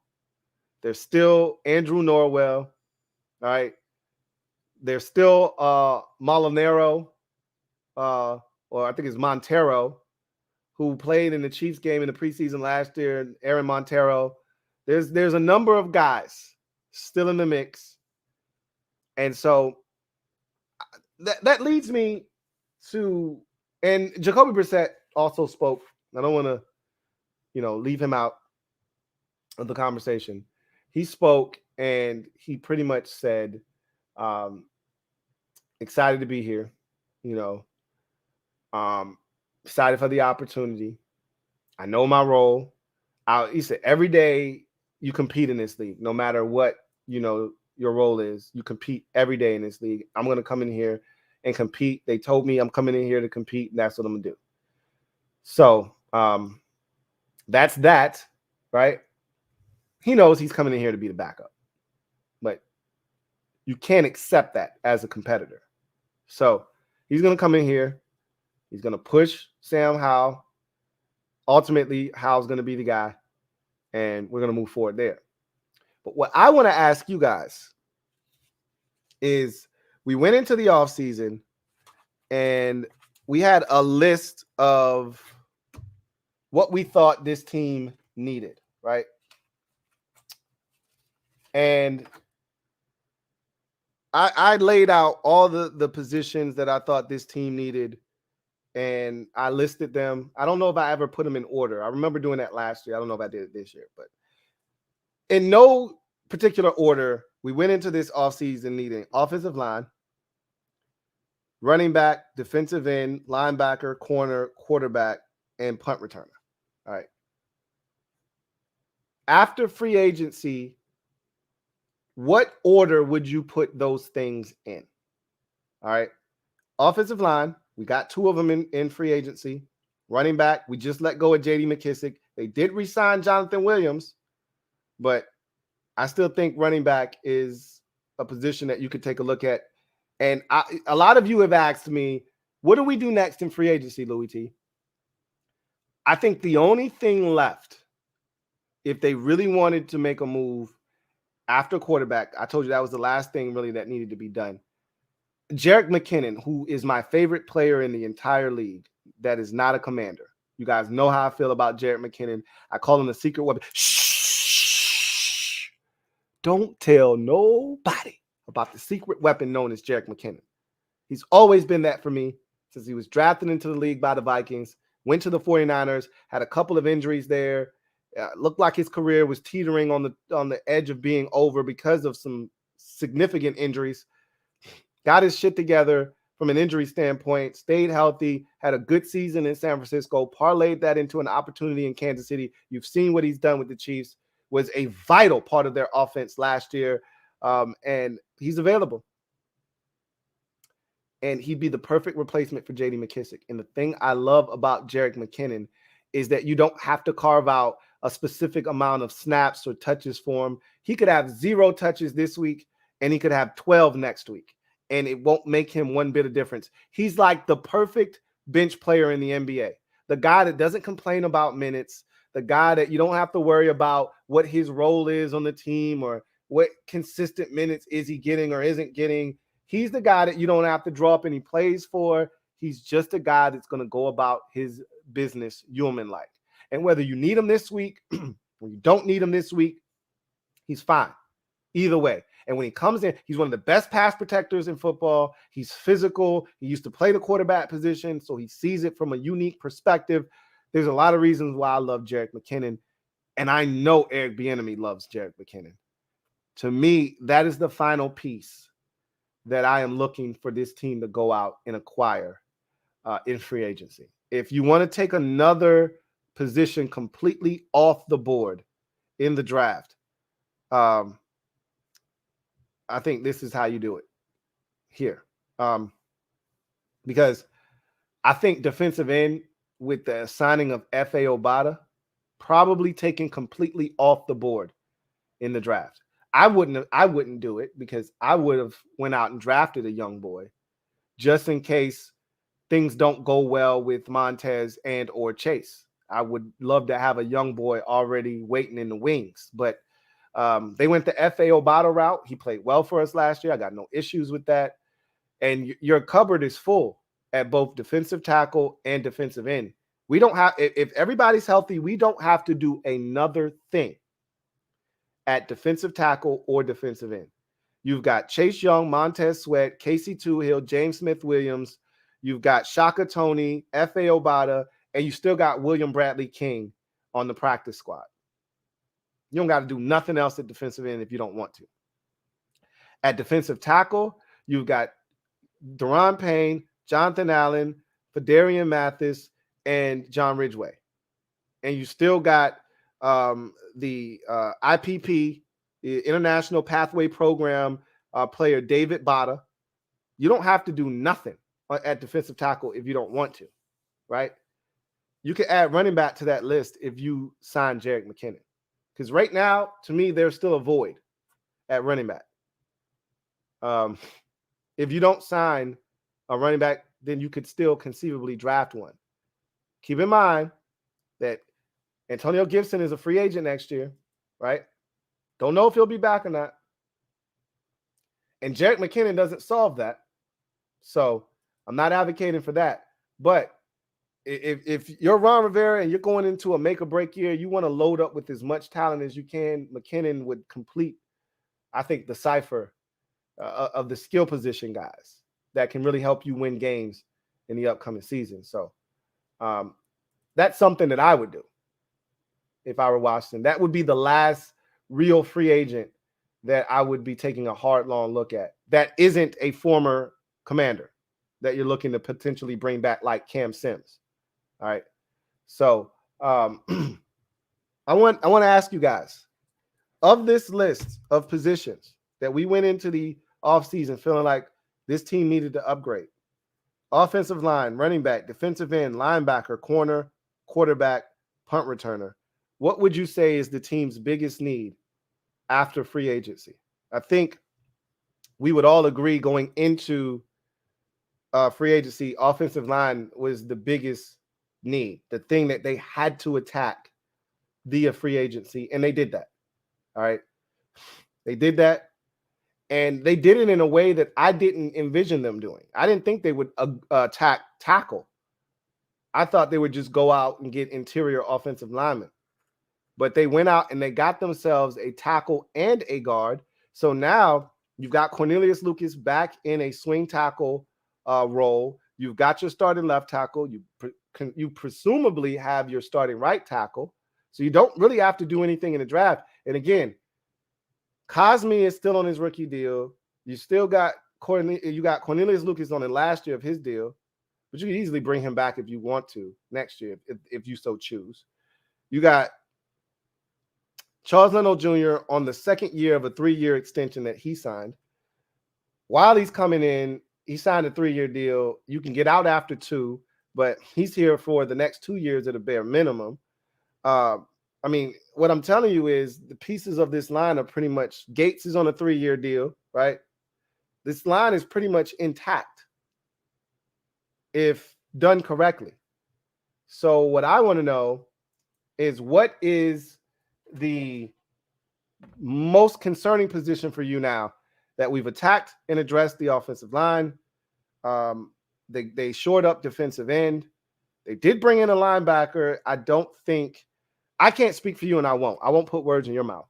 I'm not satisfied with what has been done at linebacker, but they did do something. They didn't do nothing like they did last year, where they just said, hey, Cole's going to be straight. We got nothing to worry about. And I said, hey, but what about the depth? Cole and Jamin are fine. As long as they don't get hurt, we're fine. I said, but what if one of them does?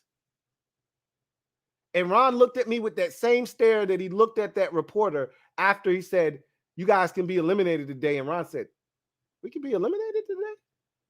Jamin or Cole could get hurt? That actually happens? Yeah, Ron, it does. And then what are you going to do? I didn't think about that. They didn't do that this year. Okay. But I still think more work needs to be done. Didn't touch corner other than bringing back. Well, I lied. I take that back. They got Danny Johnson back, and they put in a waiver claim for Cam Dantzler. So they actually did do something at corner.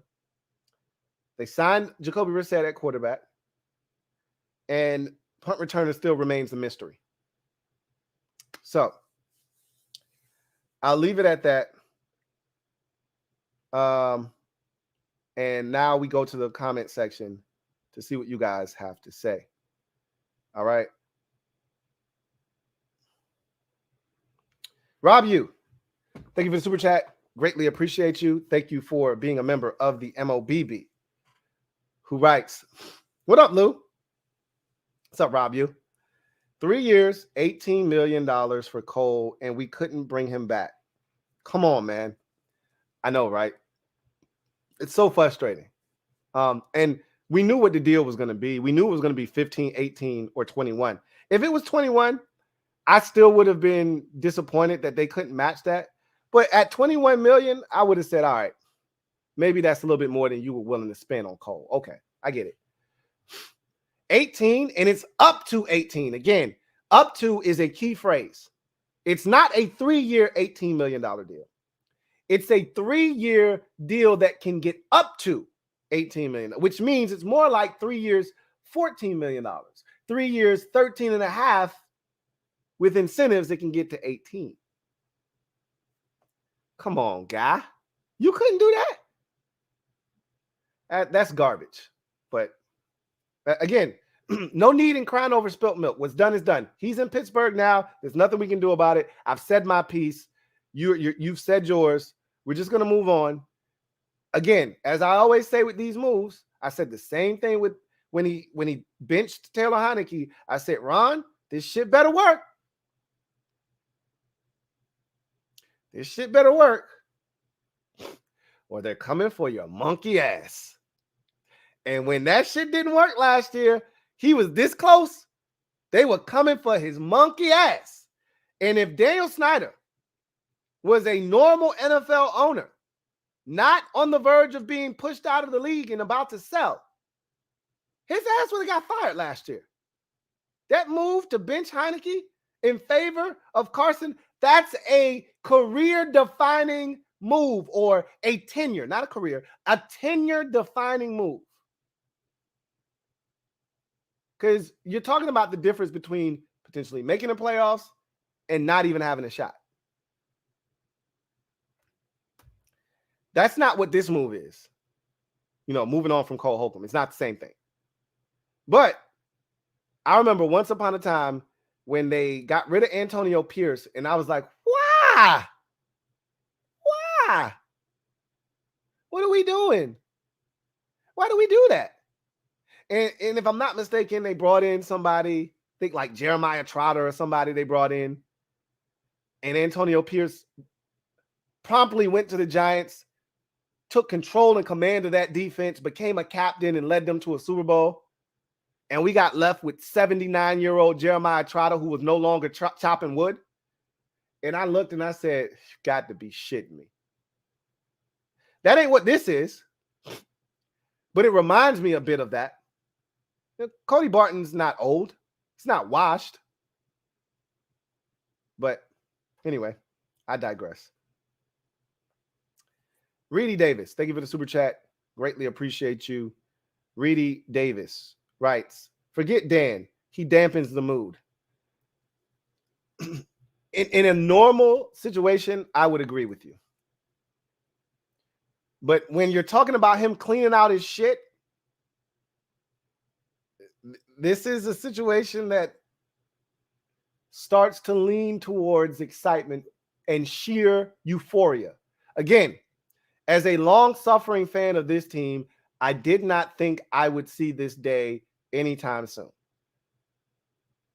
Facts.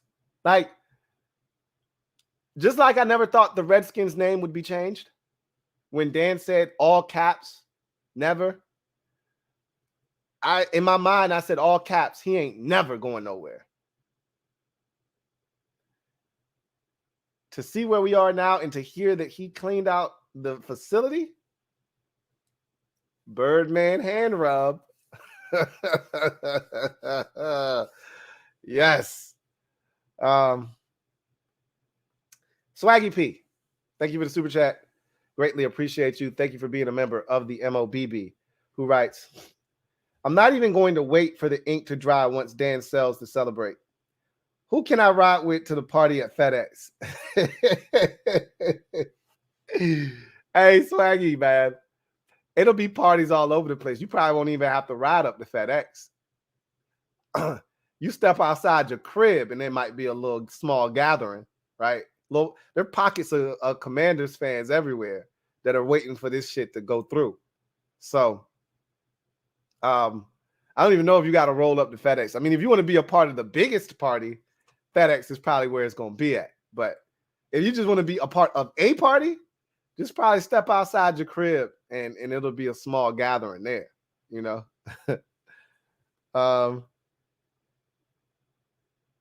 Tony P56, thank you for the super chat. Greatly appreciate you. My guy Tony P writes, ding dong, the witch is gone. Almost. Hey, you will not get me participating in any of that tomfoolery until it's done. When the deed is done, oh yeah. Okay. That's when we be, as I said, dancing in the streets. Shaking warrior. Then we start dancing in the streets. We ain't there yet. And for now, I'm just going to continue to mic jack my popcorn, man.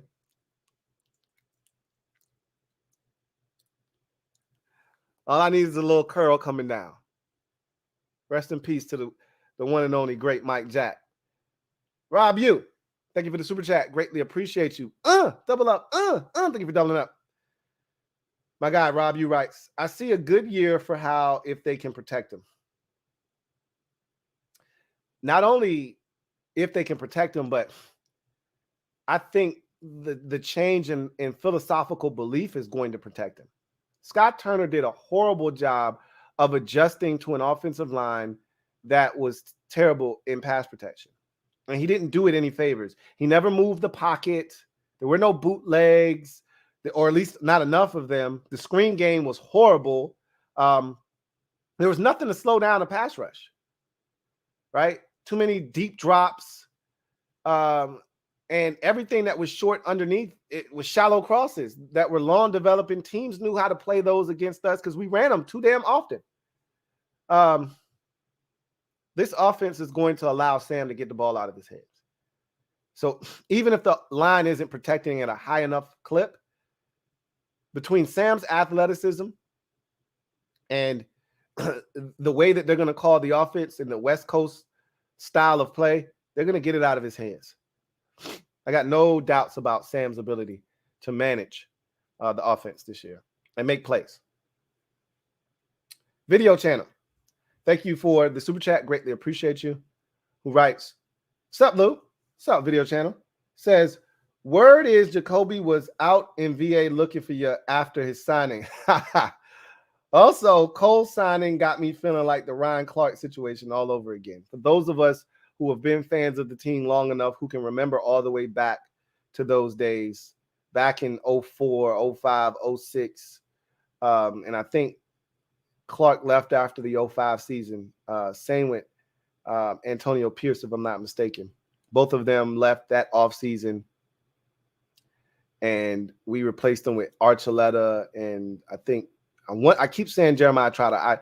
I don't know if Trotter was a little bit earlier in the regime, like 2001 or something like that. But I know we ended up having somebody else at middle linebacker. And then I remember we played, I think it was I can see, I think it was, oh my gosh. I see his face. His name is right on the tip of my tongue. Oh, Warwick Holtman, I think, ended up being our starting middle linebacker, which was terrible. And then Lamar Marshall was playing because, LeVar Arrington ended up getting in the doghouse, and it might be backwards. I think it was Warwick Holman that was playing. And then, Lamar Marshall ended up playing middle linebacker for us. Yes, it takes me back to that, right? But again, Antonio Pierce was better than Cole Holcomb, and Ryan Clark was better than Cole Holcomb in back in 2005. So I don't want to make him out to be this, martyr. Cole was good. He wasn't great, and I have to reiterate that. So let's keep it in its proper perspective. My argument isn't that Cole is a all-pro, Pro Bowl linebacker. My argument is you could have afforded to bring him back. If Cody Barton is the best you're going to do, you could have brought back Cole Holcomb for a similar deal to whatever Cody Barton's 1-year deal is. I'm going to guess Cody Barton's deal is 1 year, $4.5 million, fully guaranteed. Cole is essentially playing on the same exact deal in Pittsburgh. You could have just dressed it up as a 3-year deal, and there would have been exit ramps after one, or maybe an exit ramp after the second year. It's ridiculous. I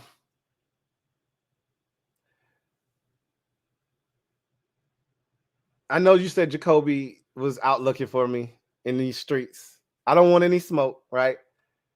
I look at Jacoby Brissett like this, because I just need to clarify my stance on Jacoby Brissett, because it's not a big deal. I think you guys are making this bigger than what it is. I don't dislike Jacoby Brissett. He's fine. Okay? Think about it this way. I got a blue jacket in my hand. My favorite colorway is red and black. I got a blue jacket in my hand. I like this jacket. Clearly, it's in my hand. I'm I'm thinking about purchasing it. That's why I'm holding it in my hand as I walk around the store looking for other items. My intent is to purchase this item. What is this? I see the same jacket in red and black. I don't dislike this blue jacket. I'm just going to put it back on the rack and get a jacket that I like more. The red and black jacket. The Taylor Heineke jacket. It's the same way I feel about Cody Barton. I don't dislike Cody Barton. He's the blue jacket. I'm walking around the store with this blue jacket, planning to purchase said blue jacket. What is this I see? Red and black jacket. Same design. I like blue jacket. I love red and black jacket. Back goes blue jacket. I'll take red and black jacket instead. I don't dislike the blue jacket. I just like the red and black jacket better. How is that hard to understand? I got no smoke for Jacoby. I like Jacoby. I just like Taylor Heineke better. That's all.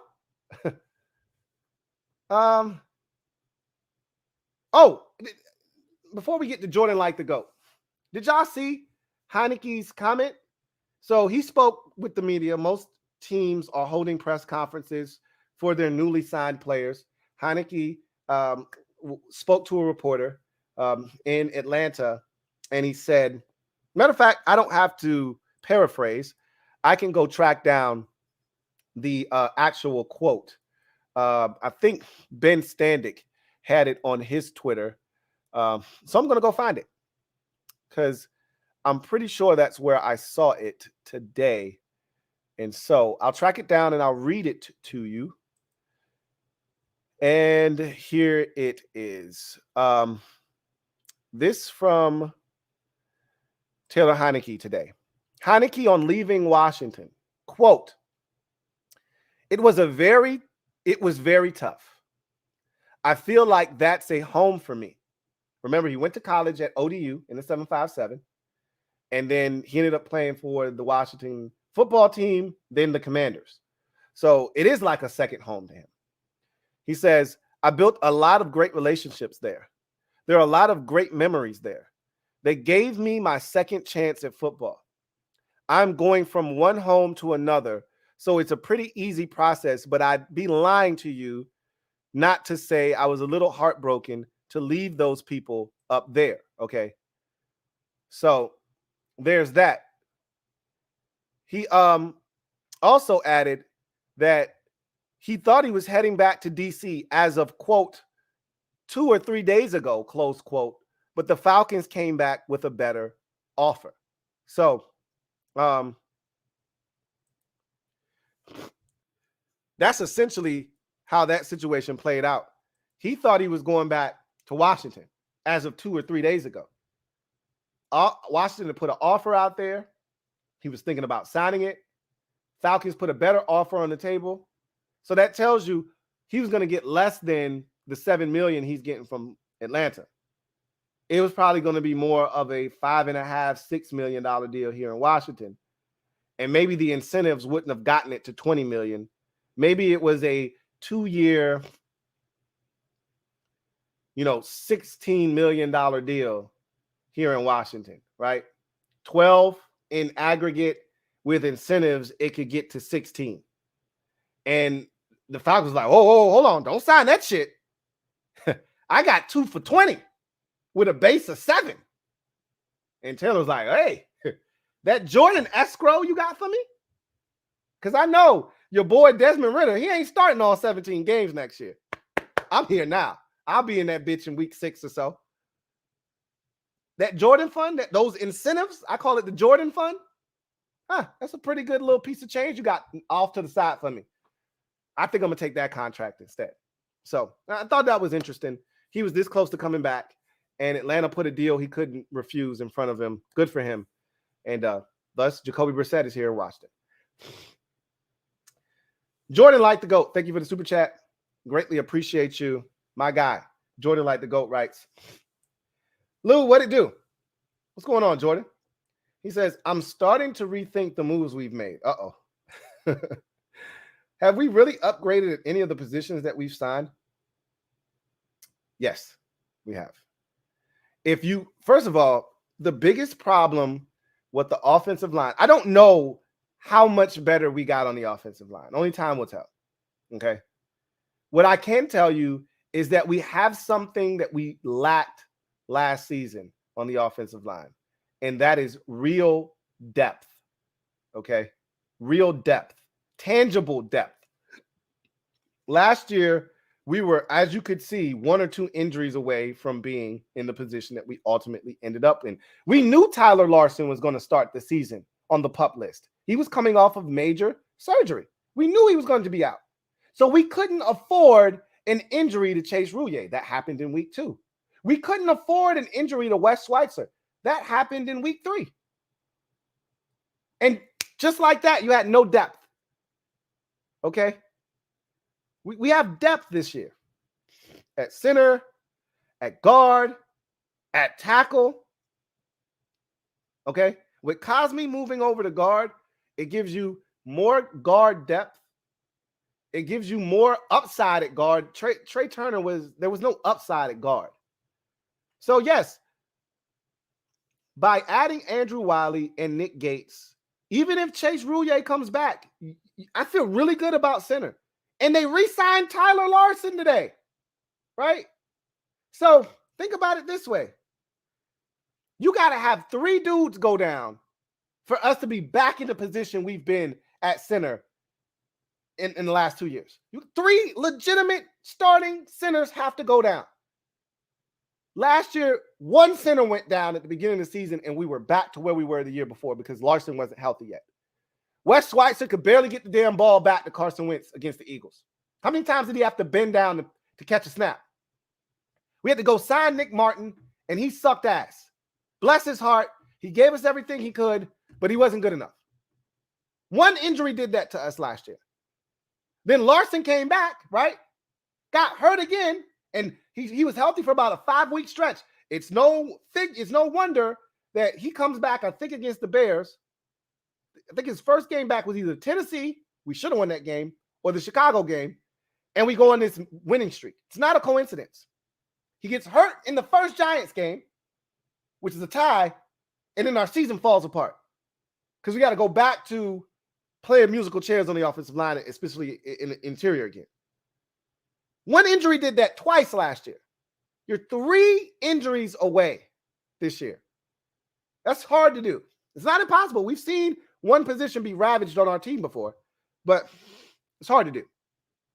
So yes, we've upgraded tackle because we had revolving door at tackle, Cosme, Koluk, Cosme, Koluk, Wiley. Okay, let's Wiley that thing. All right. Cosme, Turner, Charles. We threw everybody but the kitchen sink at right guard last year. Let's just Cosme that thing. Okay. Now, I don't know if he's going to stay healthy. That's been a bugaboo. But let's just Cosme that thing. The first game of the season last year, we were platooning Trey Turner and Sadiq Charles at guard. Who does that? This ain't college football.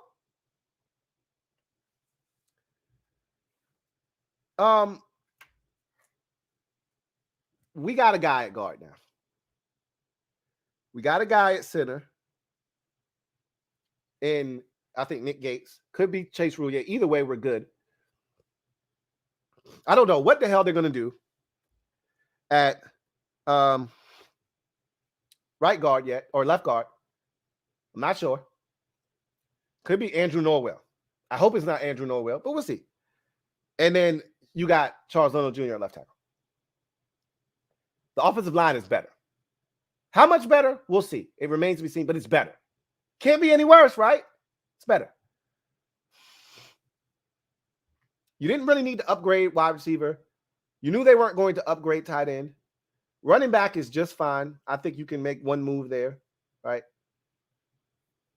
Quarterback, you could argue that not much difference there. If so, slightly in the favor of Taylor Heineke being on the roster versus Jacoby Brissett, but the difference is minuscule. It's really a preference thing. You know, it's not that big of a difference. If he doesn't have to play. If he has to play, I prefer Heineke, but I'm not looking to a backup quarterback to save us this year. Last year, we were like, hey, I don't trust Carson Wentz. One, he doesn't stay healthy, and two, he's Carson Wentz. We don't need the backup to be good. Like Heineke needed to be on the roster last year. That's not the situation we're going into this year. Defensive line. Chase Young's healthy. Automatically, you're better. Chase Young's healthy. He wasn't healthy last year. All right. Got Daron Payne back. You got Fedarian Mathis coming back. That bolsters your defensive tackle. Understand how many snaps the Bama Wall was playing last year. Understand that these boys were playing an inordinate amount of snaps, more so than any other defensive tackles in the league. They were playing way more percentage of the snaps. You look at Chris Jones, you look at Quentin Williams, you look at Aaron Donald, you look at all these guys that are dominant in the league, and look at the percentage of snaps they're playing.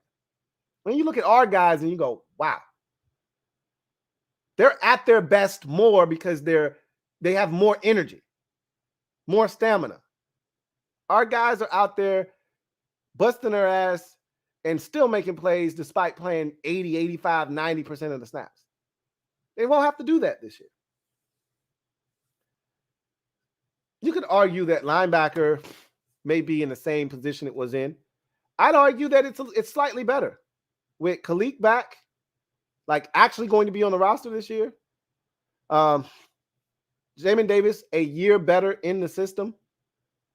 And yeah, they brought Cody Barton back, Cody Barton on board. I don't love it, but they still have time. Corner, I think it's improved. Danny Johnson's back. You brought in Cam Dantzler. And there's no William Jackson III this year, right? And so you still got time to add to that position, but we know what it is, right? We know what it is. We know what it isn't. I've already said this. I like the moves that they've made. Are they complete needle movers yet? Remains to be seen. But I like the fact that they're adding young, talented players with upside. Will the upside be tapped into, and will that actually manifest itself to talent that is tangible, or will we be talking about upside still? We'll see. I understand why you're skeptical. I get it. I totally get it. But I like the moves. Understand this, and I've said this a ton, and I believe this is a philosophical belief. This isn't something that I can prove to be factual. This is what I believe. From a roster building standpoint, you build your roster through the draft. You supplement in free agency. Okay? What they've done effectively is they've supplemented this roster. They've plugged some holes. All right? Through free agency. Free agency, you shouldn't be looking for a brand new car in free agency. Okay? You shouldn't be looking for a brand new car in free agency. The brand new car is in the draft. Free agency is the oil change. It's the alignment. It's changing the spark plugs. That's what free agency is. That's what they did. They got an oil change on the offensive line. They got a front end alignment on the defensive line with Obata coming back, healthy Chase Young, re-signed Daron Payne, right? Bringing in Cam Dantzler, re-signing Danny Johnson, spark plugs. They might be firing a little bit better now. Maybe they are, maybe they won't. We'll see. But the draft is where you should be building this thing. And that's what they've put us in a position to do. So we'll see. Last year, keep in mind, last year, we did nothing last year. We went in reverse, chasing after Carson Wentz. Not only did we not add players other than like F.A. Obata, and we add anybody else? I don't know if we added anybody else other than F.A. Maybe one more player. Not only did we not add players last year in free agency because we didn't have any money, but we subtracted. We got rid of Eric Flowers. We got rid of Landon Collins. We got rid of Matt Ioannidis. So this is not like last year. This is different. This is more like 2020. And remember, those 2020 free agents that you guys balked and scoffed at, oh, these aren't needle movers. We just got a whole bunch of guys. That turned out to be the best free agency draft class, the most productive at least, here in Washington in probably the last decade. Between Kendall Fuller, J.D. McKissick, Logan Thomas, Cornelius Lucas, Wes Schweitzer. These are all guys that have produced for us and helped us win the division in 2020 and play quality ball. Even though we haven't won anything, those were quality contributors over the last 3 years. So, again, I feel a lot better about what we've done this year than what we did last year. And for those of you, and I've seen some comments where people are like, how is this offseason any different? This is the same thing. Last time I checked, we weren't reshuffling the deck on the staff. Scott Turner, it was here. Sam Mills was here. John Masco was here. If you don't think this is different, Ken Zampese's no longer the quarterback's coach. He's the game manager right now, and some other title. If you don't think this is different, bringing in a 36-year-old quarterback's coach in Tavita Pritchard. A lot of Ron's coaches are old because Ron likes teachers. He infused this staff with some youth. All right. Drew Terrell was a young coach, and Chris Harris was a younger coach on the staff. They're gone. But he brought in younger guys. Ken Zampese is probably in his 60s. If not, he's close to his 60s, in his 50s. And again, Eric Bieniemy's no spring chicken, right? But there's a lot more energy there, right? Scott Turner was very young, I may add. But we brought in energy. We brought in youth. We changed it up. Again, I've said this a bunch of times. I don't know if any of this is going to work, but at least they're trying something different. Bobby Ingram's the new wide receivers coach. He's played in the league before. You know how Ron likes coaches that have played in the league. See Jeff Scanina on the defensive line. All right. Tavita Pritchard played the position of quarterback in college. Had a cup of tea in the league. He's the new quarterback's coach.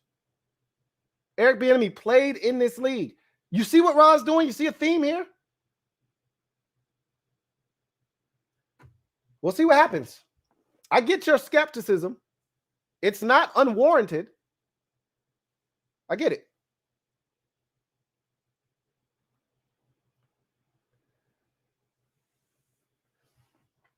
Ricky D. Hustle, thank you for the super chat. Greatly appreciate you. Ricky D. writes, what up, Lou? What's going on, Rick? Says, Ron is done with Cole's injury history. I believe he's been hurt all 3 seasons Rivera been here. I disagree with that. I don't think Cole was hurt in 2021. He might have been out for a week or two, maybe. But let's check and see. I don't have to guess. Cole might have been hurt every single year. I know 2021, if he missed a game, it might have been a game or 2. It wasn't any more than that. Let's see. Let's not guess and speculate.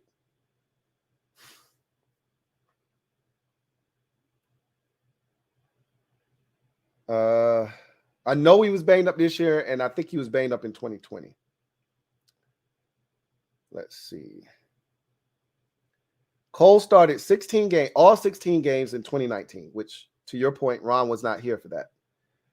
Cole played in 11 games, started in 10 of them in 2020. So he clearly missed some time. Cole started in 16 games and played in 16 games. So he missed one game in 2021. And obviously he only played in 7 last year. So I disagree with that statement. Cole had two of the 3 years, Cole missed some time. All right, significant time. But not enough to like slap him with the injury prone label or anything like that. But 2 out of 3 years being injured technically is injury prone, to your point. I don't know if that's what they, decided. But we'll see. Maybe that did have something to do. Maybe they did factor. I'm pretty sure they factored that into their decision making. Like, that's why I thought the price on Cole would be lower, because he didn't play but half the year last year, less than half the year last year. But as I always tell you, somebody's always eyeballing your stuff.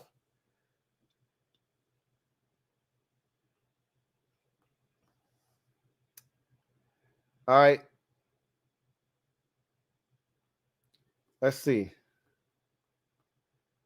Jordan like the GOAT. Thank you for the super chat. Greatly appreciate you. Jordan like the GOAT. Double up. Thank you for doubling up. Who writes? I think it was the injuries and crucial moments for Holcomb. I'm still going to miss him. And that could be it. I mean, it could be that when they felt like they needed Cole the most, he wasn't available for the team. I know in 2021, he missed the one game he missed was COVID. He missed the Dallas game. I remember him, or the Eagles game. I remember him being at home, tweeting out, from his couch that night. And he played all the other games that season. I don't remember when he was hurt in 2020. I want to say it was earlier in the season, but I could be wrong. Anyway, I'm going to miss him too. I'll leave it at that.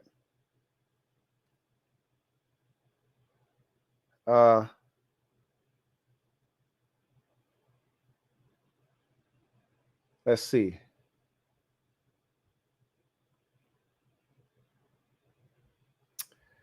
Smitty Fresh, thank you for the super chat. Greatly appreciate you. Smitty Fresh writes, Hendon Hooker from Tennessee. I think a lot of people, and this is what happens, and Sam Howell did not receive the benefit of this doubt, or he did not receive the benefit of the doubt like Hendon Hooker will.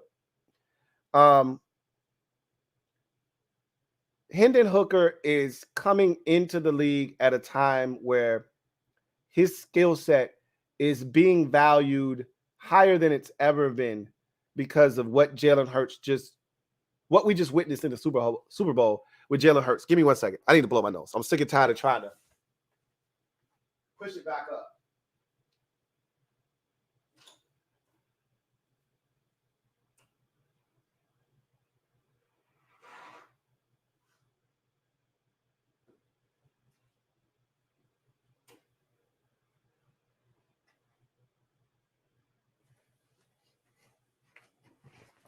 That's better. I felt like a little ass kid. Keep trying to clear my nose without some snot just coming down my damn nose. Hendon Hooker is going to receive the benefit of the doubt. He's coming off of an injury that could be frowned upon.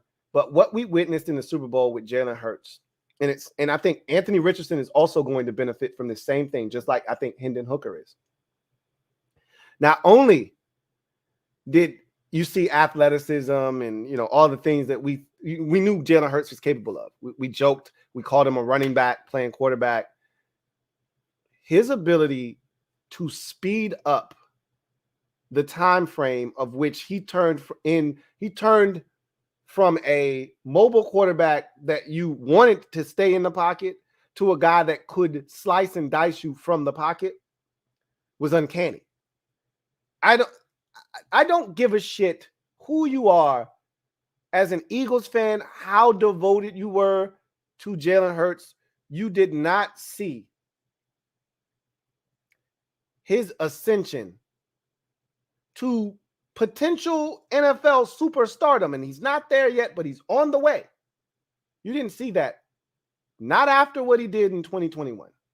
You were convinced maybe that he was a starter and that he was good and that you could win with him. You weren't convinced that the throws he was making in the Super Bowl, especially that throw to Dallas Goedert on the right sideline in between two defenders on 3rd and like 15.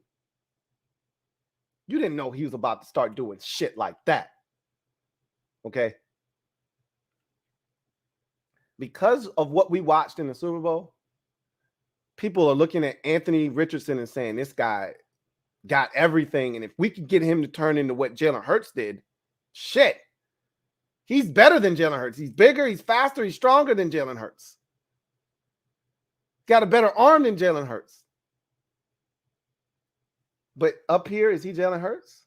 Because up here, Jalen Hurts is different. He's special up here. With quotes like, hey, man, we just got to flush it. I'm not going to sit on the pot. I'm not going to, what I'm going to get up and look at it? You get up, you flush it, and you move on. With hits such as, before they had an opinion, I had a purpose. I had a purpose before they had an opinion. He's different up here. Okay? It's Jalen Hurts. Rent's due. Right? Rent's due. He's different up here.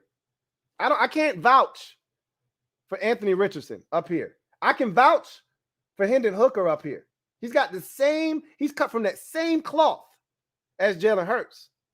Now, the injury, I don't know how that's going to affect his athleticism. And he's still got a ways to go as a thrower, but we said the same thing about Jalen Hurts. I think teams are going to give him the benefit of the doubt based off of what Jalen Hurts did. He's coming out at the right time. Had he been coming out 2 years ago, his ass would be a 5th, 6th round pick. Hendon Hooker would.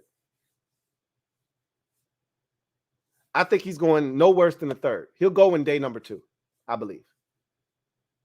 If everything checks out medically for him, and that's what the combine was for, and if everything is going according to plan, I think he's going to be a 2nd day pick. We'll see. I don't think it'll be here. I've already laid out for you what Washington's track record in selecting a quarterback when they think they already have one is. We went down this road just a year ago. You need to look no further than last year's draft. They loved, no, that's a strong word. They liked Sam Howell. And had they not already acquired Carson Wentz, they would have loved him and took him in the 2nd. But because they already had Carson Wentz and they had Taylor Heineke, what are we spending a 2nd round pick on a quarterback for? That's stupid because he's not going to help us this year. So let's take players that are actually, to me, 1st and 2nd day selections should be coming in and immediately helping your football team. I'm not looking for a guy that I'd take in the 2nd or 3rd round to be special teamers or core special teamers, and that's it, or guys that aren't ready to contribute in year 1. If I draft you in the 2nd or 3rd round, I'm expecting some kind of production out of you. Not to be a star. When we drafted De'Ami Brown, I wasn't looking for De'Ami Brown to come in here and set the world ablaze. I just was looking for some production out of him. You know what I'm saying? So that's how I view 2nd day picks. Hendon Hooker, if you take him in the 2nd or 3rd round with already having Sam Howell and Jacoby Brissett on the roster, how does that benefit you? I don't think it does. And I think they're going to look at it as we need to do as much as we can to help support Sam and win ball games this year. And we'll take a quarterback, but it won't be until the 5th, 6th, 7th round, like they did last year with Sam Howell in the 5th round.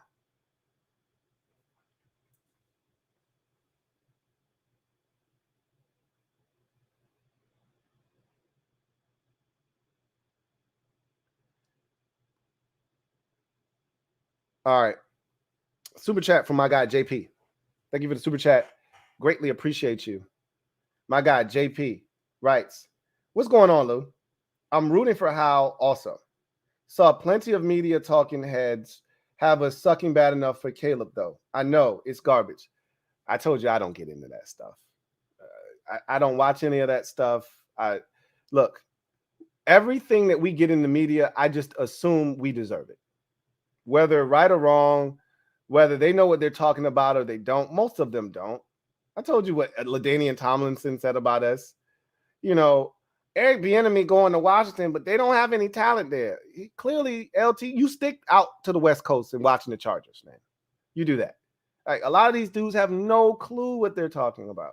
None. All right. Why even bother? My whole thing is this time of the year, and it's going to get even worse after the draft, because at least right now you got free agency. Soon we'll be talking about the NFL schedule release. Then you'll talk about the draft. There's stuff to talk about and carry the conversation. Pro days are about to really take over here shortly. There's plenty to talk about. Wait till we get to May and June and there's nothing to talk about. That's when you're going to start hearing the conversations about what teams are the day after the draft. The way too early mock drafts for 2024 will be out, and we'll be somewhere near the top of those lists. And I love it. I've always said that some of our best work comes when there are no expectations. The Eagles are now the team to beat in this division. The Cowboys aren't that far behind. The Giants made the playoffs last year. They got better this offseason, right? They just went out and got Bobby Okereke on defense. They went out and they signed or traded for Darren Waller. They got all these receivers now, conceivably, right?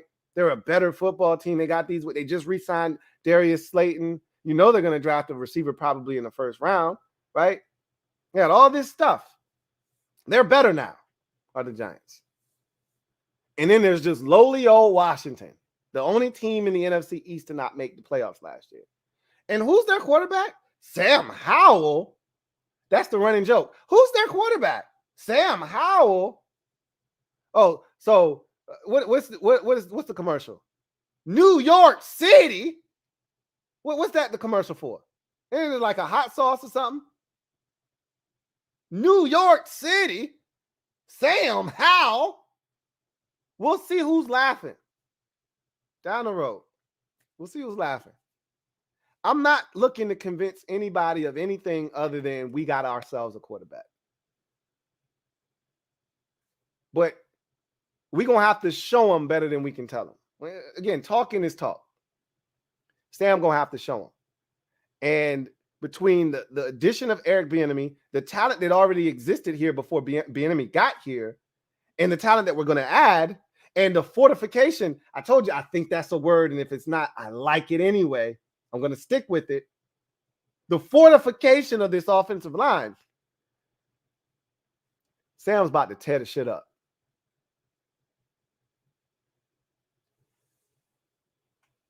So let him talk.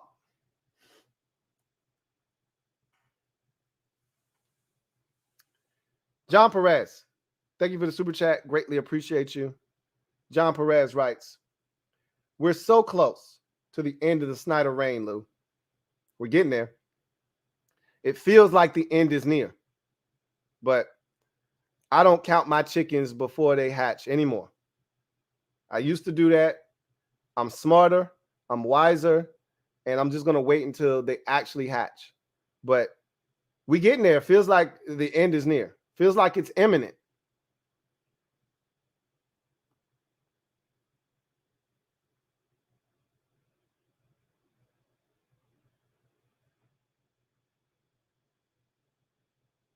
All right.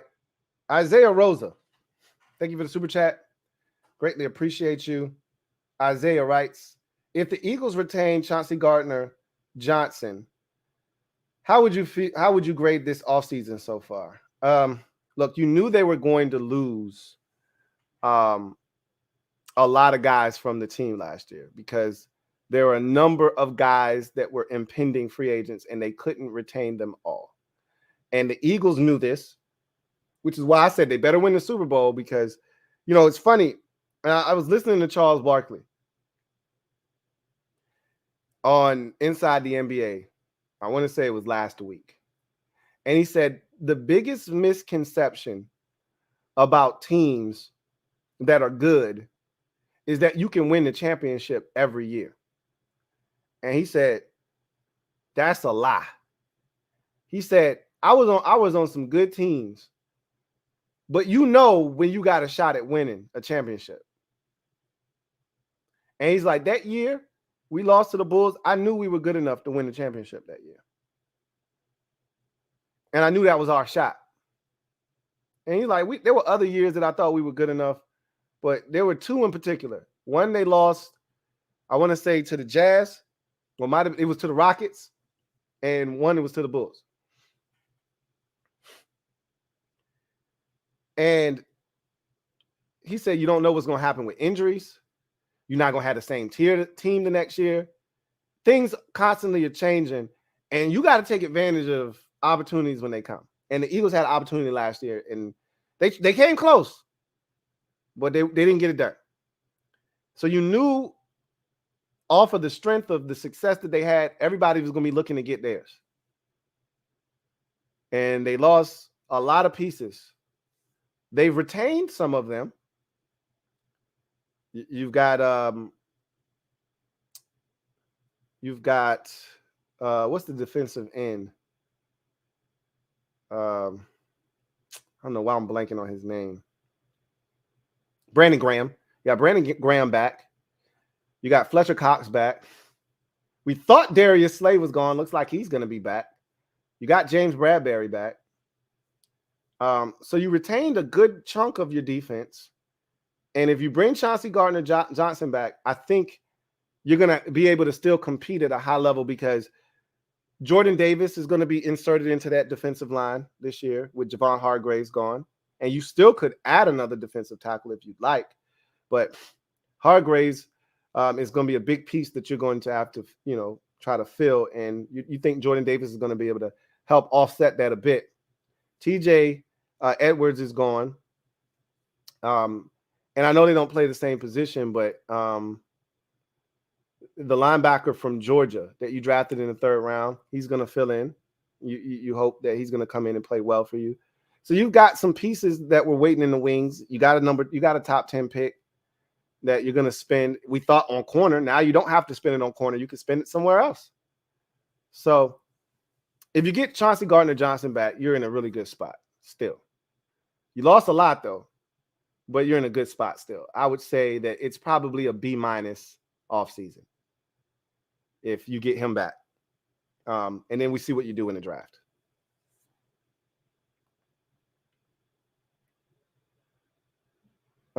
King of the North. Thank you for the super chat. Greatly appreciate you. Thank you for being a member of the MOBB. My guy, King of the North, writes, I am optimistic about Howell. Loved what I saw versus Dallas. The odds are against him, though, Lou. That's all I'm saying. The odds are against him. Let me finish your comment. I hope we aren't deceiving ourselves. Hope changes perspective. Long shots pay big. Again, if he were of the ilk of Nate Stanley or Ben DiNucci or Cole McDonald or Easton Stick or Clayton Thorson or even Sam Ehlinger, then I would tell you that, yeah, we psyching ourselves up. But he's not. He doesn't belong in that. If I gave you a list of quarterbacks and threw his name in there and I said, who doesn't belong? He's the one you'd pick out of that group and say he doesn't belong. None of these other quarterbacks have ever been looked at as a potential first-round pick.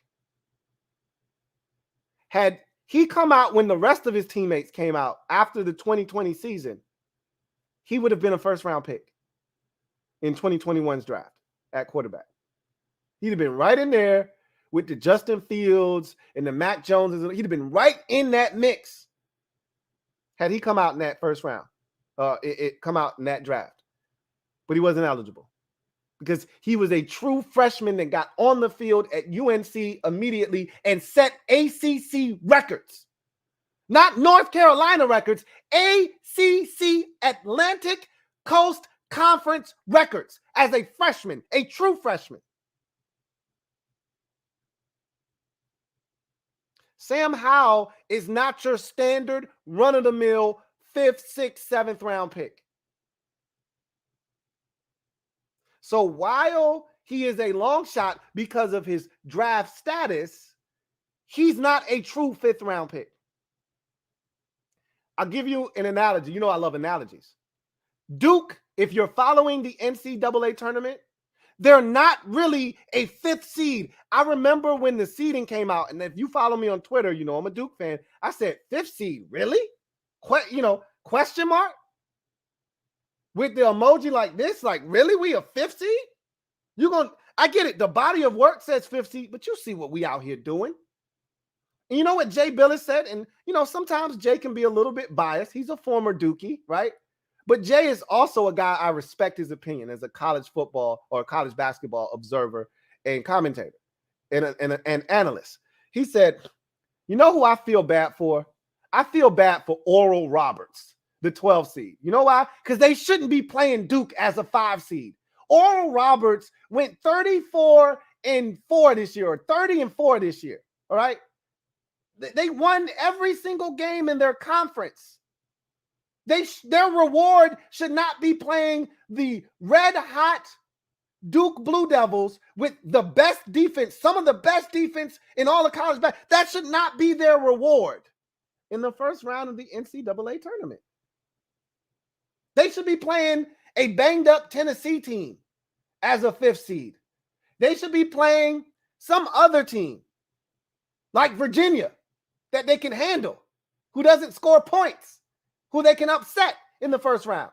Not Duke. You know why? Because Duke shouldn't be a 5th seed. They're not really a 5th seed.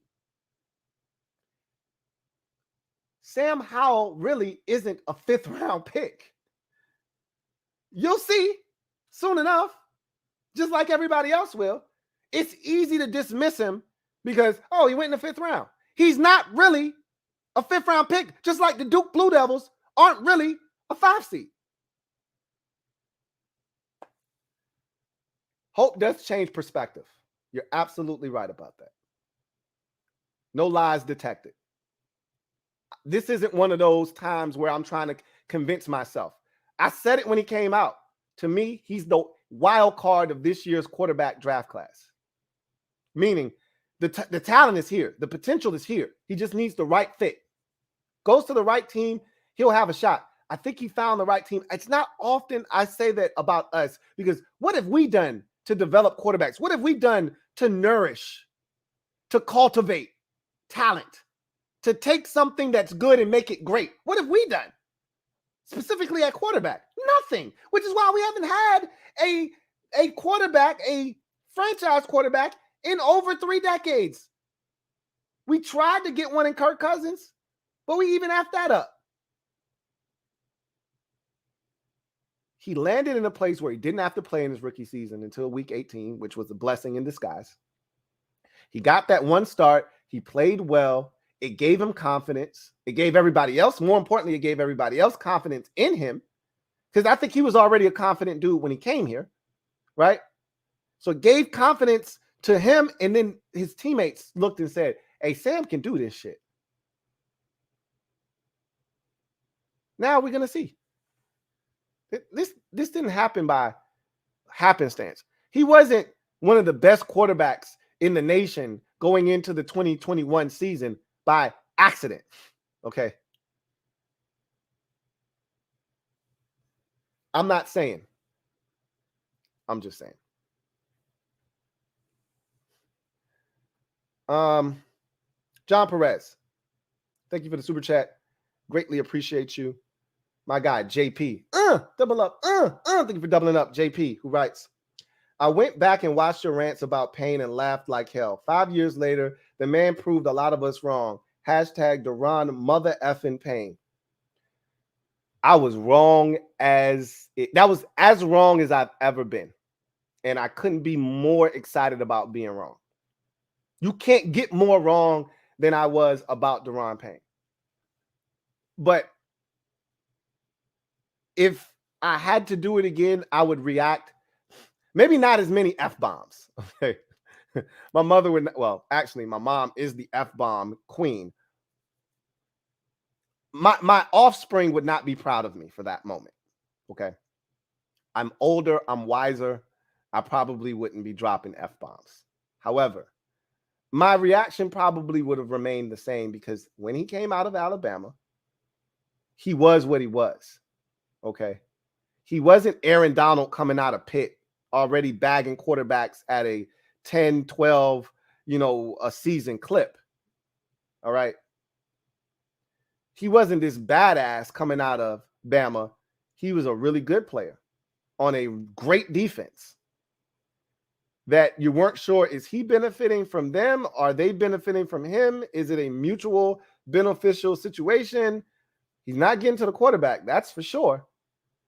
And you could convince yourself, well, it's the scheme, it's what they're asking him to do, two gapping, this, that, and the third. Sure, absolutely. Is he talented? Yes. That was never a discussion. And as I said then, and I've said now, it was less about Daron Payne, just like I said about Cody Barton. It's less about Cody Barton, more about the decision that was made and the player that's no longer here. It's less about Cody Barton, more about what Cody Barton represents. It's less about Daron Payne, or at least it was for me back in 2019 or 18, excuse me. It was less about what Daron Payne and his talents and what he was bringing to the table. It was more about what his pick represented us leaving on the table. What you will find with me a lot of times is it's usually no disrespect to the player. It's not about that guy individually a lot of times. Sometimes it is. I'm talking about you specifically. But a lot of times I'm not talking about the player. I'm talking about what that player either represents or the situation at hand. For Daron Payne back in 2018, what that represented was us leaving what I viewed as more talent on the table in Tremaine Edmonds and Derwin James. Now, we could argue that back and forth, but that's how I felt in the moment. I'm glad he's flourished and blossomed into this budding star. That's why you spend the 13th overall pick on him. And I couldn't be more ecstatic to be wrong. But make no mistake about it, if we go in the DeLorean back in time, I'm making the same argument. Knowing what I know now, I'm making the same argument because I still don't know if he's going to turn into what he ultimately turned into. If I know what I know now, then I'll be okay with the pick. If I know that Derwin James is going to get hurt and miss, 3 out of his first 5 seasons, if I know Tremaine Edmonds is going to be really good, but they're not going to use him the way I would have used him if I would have drafted him at 13, which was as a pass rusher, I would have used Tremaine Edmonds like the Cowboys use Michael Parsons. That's how I envisioned Tremaine Edmonds, because he's got that kind of ability. He could get after the quarterback at Virginia Tech. You could drop him into coverage. He's long and rangy. So if you're going to throw a pass in his direction, you got to throw it over his hands. He's 6'4" with these long arms. I would have utilized him just like the Cowboys utilized Michael Parsons. Turn him into a freak where you don't know where he's lining up. The Bills just said, we're just going to put him at middle linebacker and leave him there. Okay, fine. That's not how I would have utilized him. So knowing how he's being utilized now, I'd probably take Daron Payne. But if you would have took me back to last year, I would have had the same exact argument. Same exact argument. I'm glad I'm wrong. I'm glad he proved me wrong. I wish more guys would prove me wrong. I was loud and wrong. It's no worse combination than loud and wrong. And I was very loud that night and very wrong that night. Anyway, I digress. King of the North, thank you for the super chat. Greatly appreciate you. Double up. Thank you for doubling up. Who writes, I don't understand devaluing a position like Ron does with linebacker. Jay and Bruce devalued safety. You are only as strong as your weakest link. The few linebackers we do use need to be starting quality, especially middle linebacker. And maybe Cody Barton is. All right. As the guy said, the beat writer from Seattle said, he's unspectacular. All right. He's solid. He's a placeholder. Look, he won't lose you any games. He's not going to win you any either. It's essentially what he said. Those aren't my words. That's the beat writer from Seattle's words. Okay. He didn't develop the way that they thought he was going to. And you can make excuses. Well, he was behind Bobby Wagner. If he was good enough, they would have found a way to get him on the field despite Bobby Wagner being there. Okay.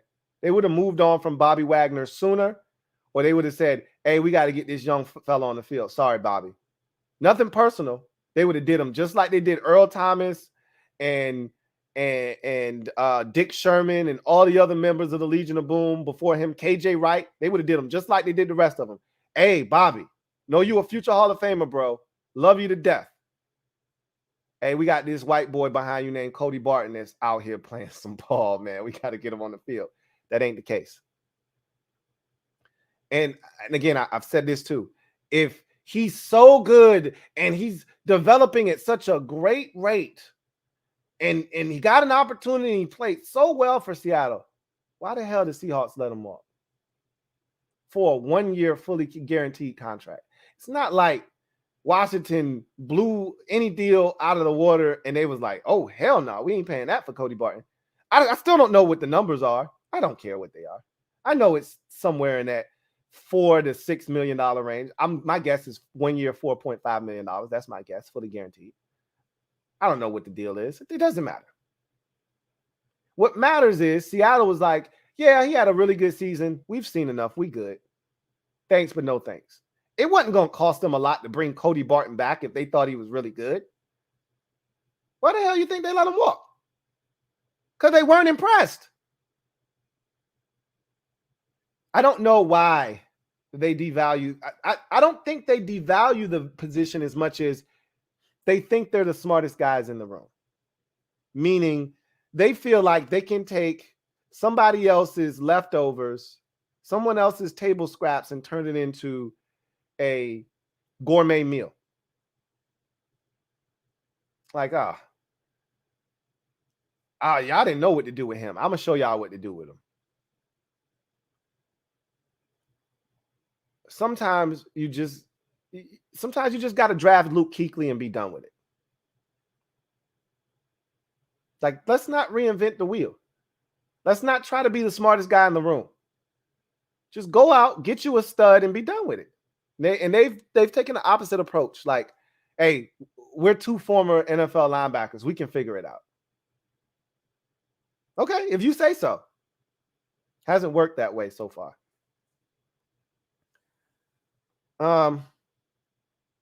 King of the North, thank you for the super chat. Greatly appreciate you. My guy, King of the North, writes, how about them Blue Devils, Lou? Shire has impressed. They are young, but still national championship contenders, especially with Roach balling out. Me and my buddy are devout Duke Blue Devil fans. And I haven't talked to him since the tournament started. We talked after the ACC championship. And this was before all of the hoopla surrounding Duke. So many people are picking Duke to win the chip. That makes me nervous. I don't like when people jump on the bandwagon the way that they're jumping on it. But I will say this. I am so proud of John Shire. I was so nervous when Coach K left because I didn't want us to turn into what Georgetown turned into. And I know that's a precipitous fall, but Big John meant so much to that program, just like Mike Krzyzewski meant so much to the Duke program. And it's so hard to replace a legend like that. And it's not like, Roy Williams at UNC. Roy Williams was just as good, if not better, at Kansas than he was at UNC. So it's not like he was Dean Smith, right? No, they had a tough time replacing Dean Smith, and they went through that really bad period, of coaches when he left. I didn't want to go through that. And my buddy reassured me, like, John is the reason that we got guys like Jason Tatum and Kyrie Irving. The reason he was the dude out there recruiting those dudes. They love him. He said, we in good hands, man. And, we a family program. Everybody on that bench has played at Duke. I looked over there and I saw my boy Tony Jefferson, Emil Jefferson over there. I'm like, Emil, what up? What's good, Emil? We stay stocked with an ex-Duke Blue Devil on the bench, right? So it was good to see John get the promotion, and what he's done in his first year has been remarkable. It started off rough, but to go undefeated at home in first season, no other coach has done that in Blue Devils history, in ACC history for that matter. Even Coach K, to win the ACC tournament in your first year, to become the first coach in ACC history to win the ACC championship as a coach and win a national championship as a player, speaks volumes. And I'll just say this lastly and we'll move on. This is the best defensive Duke Blue Devils team I think I've seen since the early 90s with Laettner, Grant Hill, and honestly, they were good. They were more so an offensive team than a defensive team. But you got to probably go back to those teams to find a defensive, effort and athleticism. Like Lively, come on, man. Like between Lively, Williams, and Philip and Flip ain't even really an elite defender, but he's just like the rest of them dudes. He's long. It's 7'1", it's 7 foot, it's 6'8". Like this is what you're dealing with on the perimeter. Proctor's long as a guard. Pause. Like this is some quality, top-notch defense we're talking about here. Oral Roberts averaged 84 points a game. I don't think they made it to 60 tonight. They may have. If they did, they barely did. And we brought the backup brigade into the game with 3 minutes left in the contest. So hell of a job by John to whip these boys into shape. They got healthy at the right time. They playing their best basketball at the right time. And yeah, we a legit national championship contender. And I didn't think I would be saying that at this time of the season when this season started. I didn't think I'd be making that statement. But this shit is wide open. This college basketball season has been weird. So anybody can get it. And Roaches, it helps. You don't have to have an experienced guard, but having Roach, having been in these situations already in his career, having the experience that he has, he's the perfect complement to all these freshmen. And don't get me started about my man coming off the bench. He might be the best pure scorer that we have. And he's coming off the bench. John Perez, thank you for the super chat. Greatly appreciate you. My guy, JP, writes, you think we're quietly in the mix for McKinnon? I do. With Eric Bieniemy on this staff, I do think that it's a possibility. I'm not 100% certain about it, but I wouldn't discount us being in that mix. He's a Bieniemy guy. He plays hard. The effort is there. He is exactly what we could use on offense. Unless they see Antonio Gibson in a different light, like Jerick McKinnon, even none of the backs on our team right now are the pass protector that Jerick McKinnon is. Instantly he would come in and fortify the running back room and complete it. I do think we're quietly in the mix.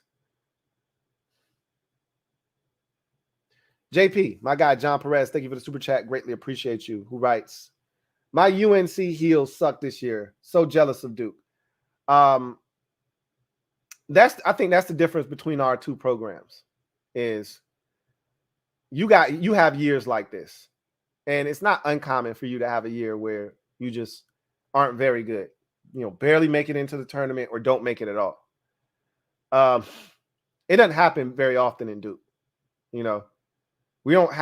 got years where we're disjointed. That Austin Rivers year was terrible. The Jason Tatum year wasn't great. We knew we weren't a good team, but you still got the best player in college basketball. So you feel good about that. But even with those teams, and you knew there was a chance you could get eliminated in the first weekend of the tournament, we were never in danger of missing the tournament. With UNC, you don't get the quality of athletes that you get at Duke. It's some guys that their dream is to go to North Carolina, and so they're going to go to UNC. But Duke is the preeminent program in Carolina. It is what it is. And I expect us to continue now. I don't expect you guys to be this bad, every year. And I don't expect us to sweep you very often. Even when you suck ass, generally, we still don't sweep you. I was shocked that we swept you this year. And once we swept you, I'm like, y'all not going to the tournament. So, I love the fact that y'all sucked ass. Nothing makes me smile more, when we're talking about college basketball than North Carolina sucking. And what made me laugh even more is the fact that you guys turned down the opportunity to play in the NIT. Oh, y'all too good for the NIT now? You stinking ass. Yeah. Cody Barton. Ha! Thank you for the super chat. Greatly appreciate you. Thank you for being a member of the MOBB who writes. Thoughts on Stetson Bennett in the 4th or 5th round?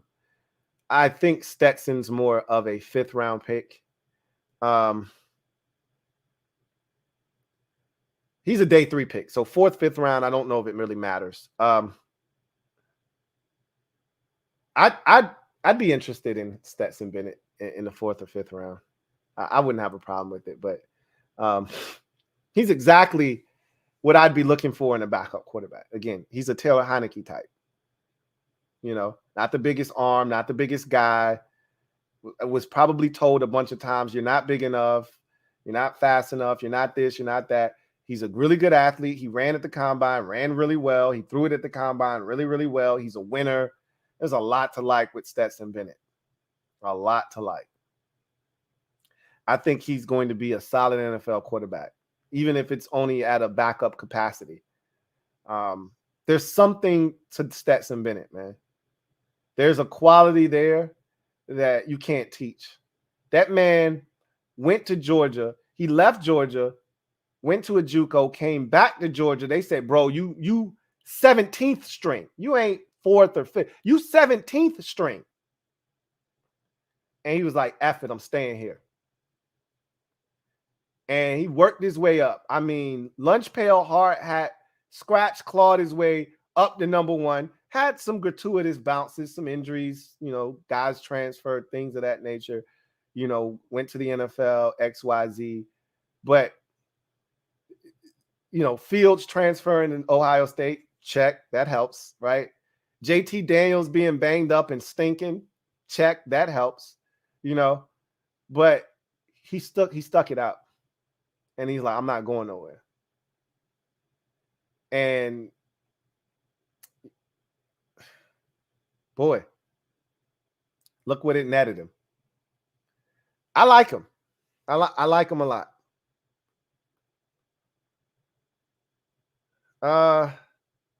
Cody Barton, thank you for the super chat. Greatly appreciate you. Double up. Thank you for doubling up.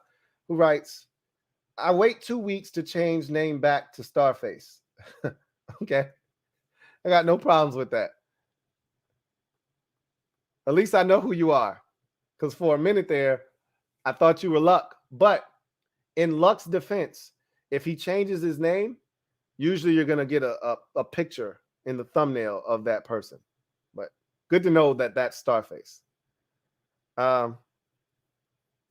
Ethan Dykes, thank you for the super chat. Greatly appreciate you. My guy Ethan writes, hey Lou, what's up, Ethan? He says, who are some true nickels you see in the draft, and who are some dynamic punt returners? Brian Branch can do both. Not saying, just saying. Hashtag HTTC. There are a couple of guys that I know can play the nickel. I'm more comfortable with some than others. Like Clark Phillips III can play the nickel. I think he's a better boundary corner than he is nickel, but his size probably says he's going to end up being a nickel in the league. Either way, we'll see. But Brian Branch is the best nickel in this draft. And there are other guys that can play the nickel as well. But we'll see what actually happens. Punt return, I don't really know yet. I got so much work to do on the receivers and the corners in this draft to figure out, like the guy that the Patriots drafted, Jones, out of, I think it was Houston last year, was one of the most prolific returners in college football history. And he brought back the only punt return in the NFL for a touchdown last year. I lied. Who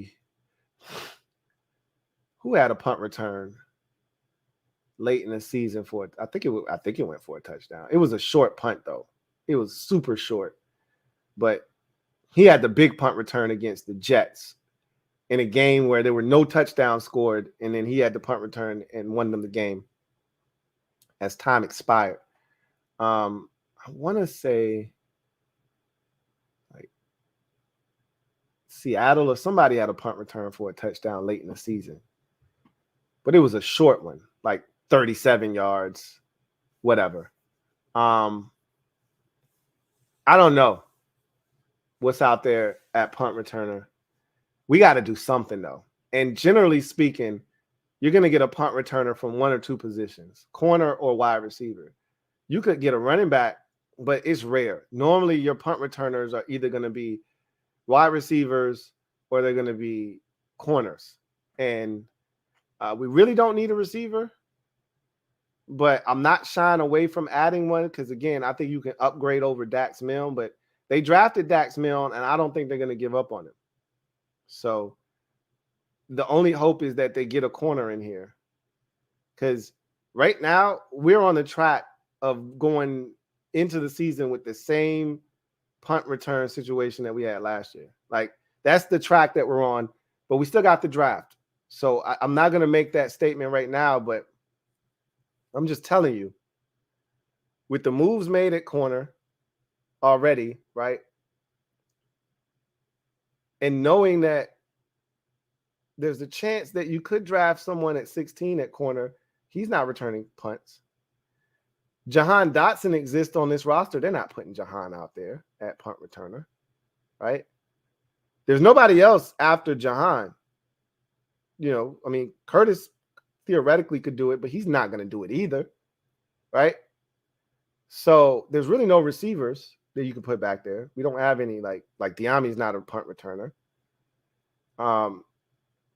There's no real corner. Danny Johnson can do it, but they don't want to put Danny back there. Clearly, they don't want him back there because they would have put him back there already.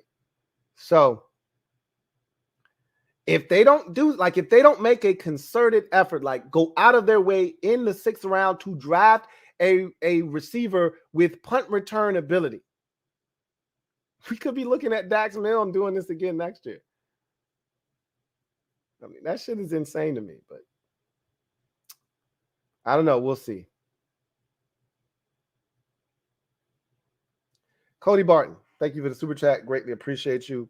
My guy Cody Barton writes, trade back into the 20s and draft Dalton Kincaid. They're not going to do that. And I don't know if Dalton Kincaid isn't the first tight end off the board. I mean, you're assuming that he's not gone by the time 16 comes around. I could see a world that we live in now where teams are looking for mismatches at tight end, where Dalton Kincaid is the first tight end off the board, followed by Michael Mayer, and then Washington out of Georgia. I could see a scenario where that is the order. I could see Michael Mayer still going first, but I can see Dalton Kincaid going before him. But even if he's on the board, I don't see Washington drafting a tight end in the first round. I just don't. I'll take it a step further. I don't see Washington drafting a tight end at all in this draft. That is so deep at tight end, so rich with talent. I don't see them investing a single pick between the 4 guys that they already had on the active roster and the tight end from Arizona State that they like a lot. That's like 6'7", 6'8". I can't see them adding a tight end that if you draft is going to make the football team. They like Amani Rodgers too much. They like Cole Turner too much. John Bates isn't going anywhere, and neither is Logan Thomas. And as I mentioned, Hodges is a guy that they like a lot. I just don't see them drafting a guy that has to make the football team. So, no, I don't see that happening. Travis Ritchie, thank you for the super chat. Greatly appreciate you. My guy Travis writes, Lou, salute. Salute, Trav. Says, been listening to you for a few years, but it's hard to take advice from a fan who doesn't eat chicken and mambo sauce. Keep it up, my G. Hey, I'll take that one on the chin. I will take that one on the chin. I ain't mad at you, but I ain't glad at you either, man. But touche. Touche.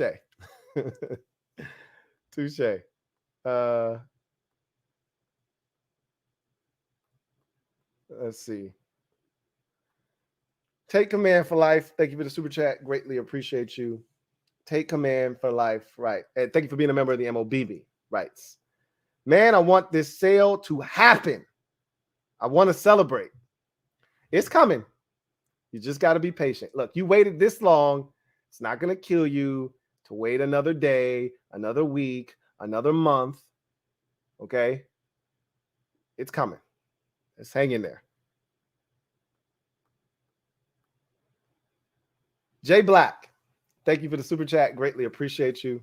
Jay Black writes, you know TH is going to be waiting to play us, LOL.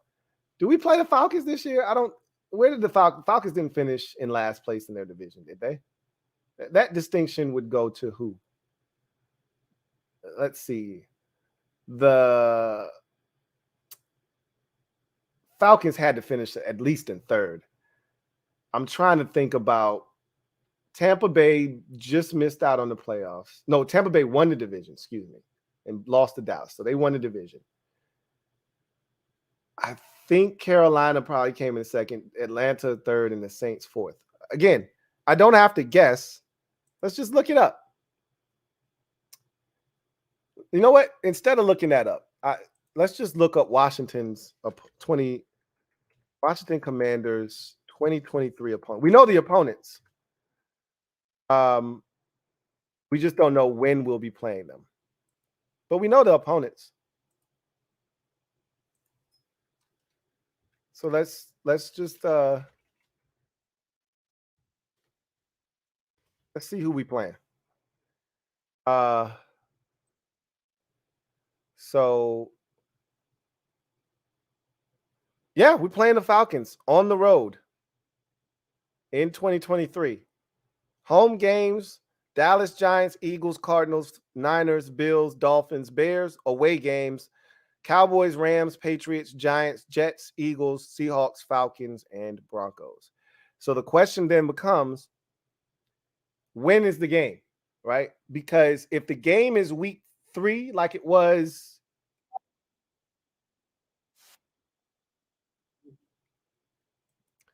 there's a chance that he won't be in the lineup yet. It'll still be Desmond Ridder. If that game's week 8, we getting some Taylor Heineke. He'll be waiting on our ass in EA. So just depends on when the game is. Early in the season, first 4 weeks, we're going to miss him. later in the season. So you're telling me there's a chance. That'll be fun. Aaron Carson, thank you for the super chat. Greatly appreciate you. Thank you for being a member of the MOBB. My guy, Aaron Carson, writes, Ron soured on Holcomb when he failed to return last year from what was supposed to be a 3 to 4 week foot injury. A 1-year prove-it deal was all Ron was willing to do for Cole. Will draft linebacker day 2. And you could be right about that. They could have soured on him. Again, I don't like to play the injury game. You know, Cole definitely had an injury that required surgery. And so it is what it is. But maybe he could have played through it and he decided, no, I'm going into a contract year. I probably should have surgery. And Ron didn't appreciate that. He didn't do it the right way, maybe. But the Steelers gave him a 3-year contract. Maybe Ron wasn't willing to give him anything more than one. Even if that's the case, set it up in a manner that allows you to get out after 1 if that's how you feel. Okay? If he wants a 3-year deal, I'll say, okay, I'll give you the 3-year deal.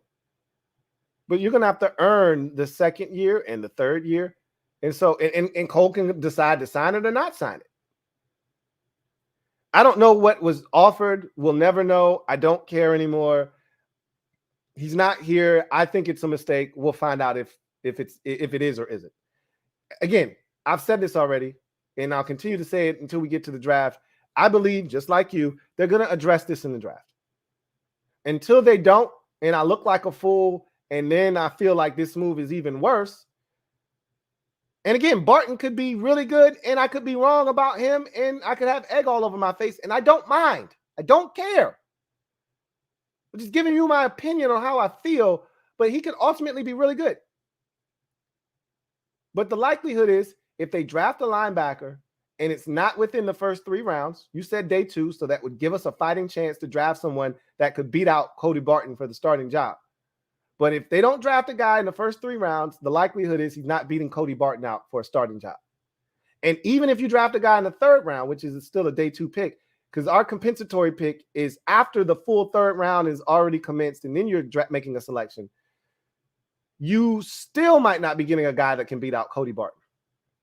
So I've said this already. I'll say it again. I said this yesterday. The likelihood is Cody Barton is your starting Mike backer this upcoming season. And I'm not too thrilled about that. Doesn't mean they're done at linebacker, but I think when it's all said and done, he's going to be the guy that ultimately is last standing at the middle linebacker position. But we'll see what happens. You know, he's a part of the family now. So it is what it is. Marcus Dixon, thank you for the super chat. Greatly appreciate you. My guy Marcus writes, rank all the NFC East teams' free agency grades first to last or last to first. What does Washington need to do the rest of free agency in order to compete with the top teams? I think right now the Giants have had the best free agency in the division. So you said last to first. Dallas is last.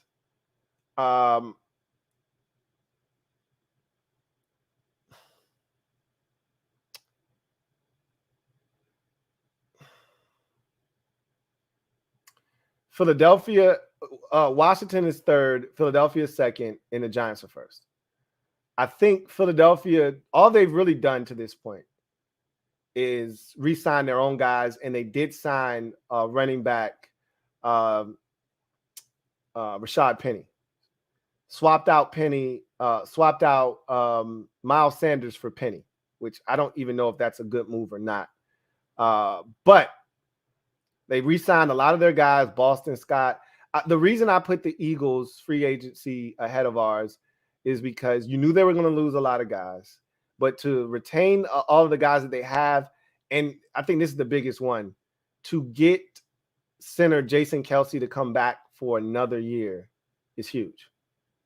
So off the strength of that, they had a guy that they drafted last year in the 2nd round in Cam Jurgens out of Nebraska that they've had waiting in the wings.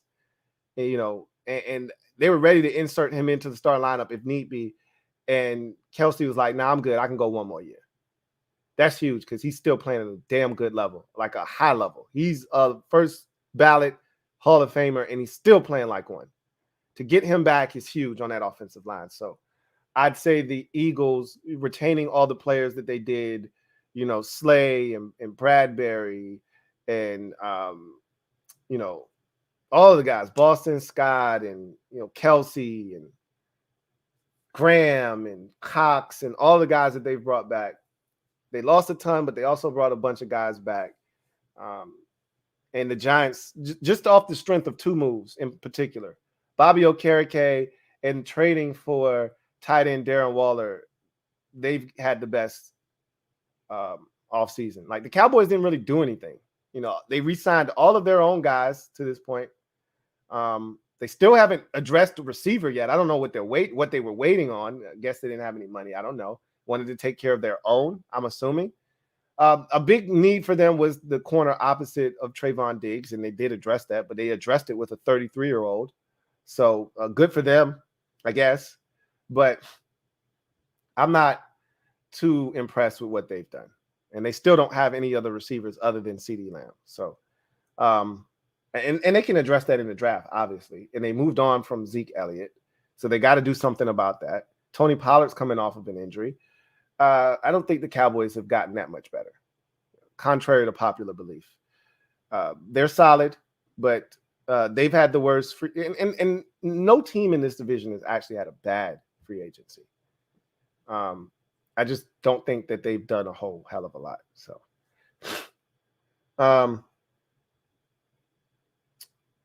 and honestly, you ask me what else does Washington need to do? There's not a lot more that Washington can do. You know, all of the real, you know, difference makers in free agency have come and gone already. You know, you've made your statement, you made your move already on what you were going to do, and now you have to live with the results. And so the secondary, you know, the second wave of free agency is about to get underway. And I think, you know, a guy like Jerick McKinnon, maybe bringing back Cam Sims is about the most you can expect from Washington at this point. It's really about the draft and then post-draft, you know, leftovers of guys that get cut. Maybe you fish around that. If there's a position or two that you didn't address in the draft, maybe you go and address it like they did with Charles Leno Jr. a couple of years ago and Bobby McCain in that same, you know, post-draft situation. He gets cut from the Dolphins. They scoop Bobby McCain up. Charles Leno Jr. gets cut by the Bears. We scoop him up. That's a post-draft cut because they got guys in the draft. The Bears, I think, got Tevin Jenkins that year, right? So they no longer needed Charles Leno. You know, the Dolphins drafted not one but two safeties. So they no longer needed Bobby McCain. So you just wait and see. I don't know if there's much more you can do in this current free agency period, but maybe the post-draft free agency, that secondary market may be something that yields some opportunities. We'll see. Lindog Embrick, thank you for the super sticker. Greatly appreciate you. Lindog Embrick, thank you so much for the super sticker. All right. Cody Barton, thank you for the super chat. Greatly appreciate you. Thank you for being a member of the MOBB, who writes, kind of want a tight end in the first to complete the O. I don't think you're going to get it. And I could be wrong, and I could be overvaluing how they feel about the tight end position. I don't think that's the case, however. I think they are legitimately content with what they have at tight end. Ron talked about it when the season was over. He talked about it again during the Super Bowl week. He likes what they have in that tight end room. I believe him when he says it. I'm not opposed to taking a hard, long look at some of these young guys. We're just scratching the surface with Cole Turner. Amani Rogers' first year playing tight end in his life was last season, and he looked good, and at times he was the best tight end we had. I'd like to see more of these guys. So I'm not opposed to them saying, no, we good. Seriously, we good. Let's take a look at what we have. You hate to pass up the amount of talent that is going to be available this year. You hate to pass it up because we have guys and you know that they're going to take a look at them. And then what if these guys don't pan out? And then the next 2-3 drafts and free agency classes aren't worth a damn. And you're like, man, we had an opportunity in 2023 and we passed up on it. But that's the risk that they're willing to take. And I don't blame them. I don't think you're going to get a tight end in the first round, but I could be wrong. With the way we've attacked free agency, they've put themselves in a position to not necessarily need anything. So they can draft what they want to draft. So we'll see.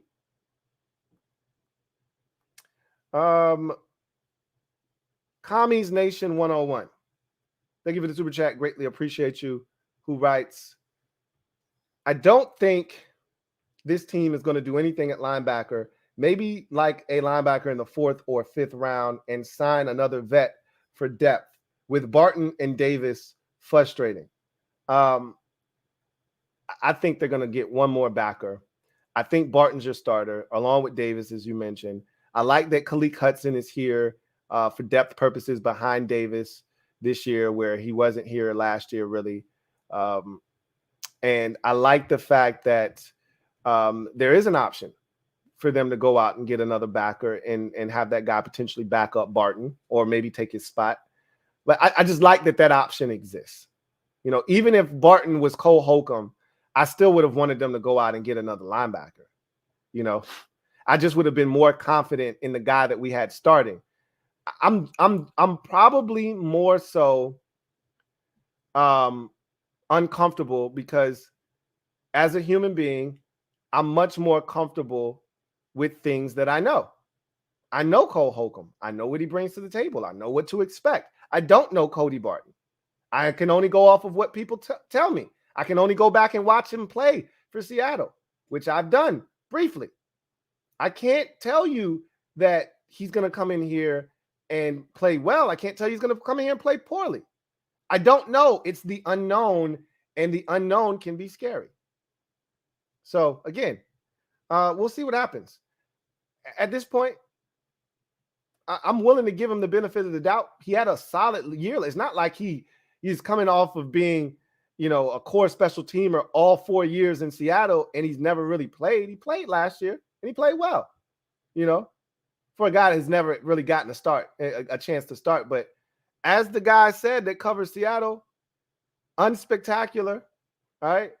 Not going to lose you any games, not going to win you any games. He's solid, but he's not a needle mover. So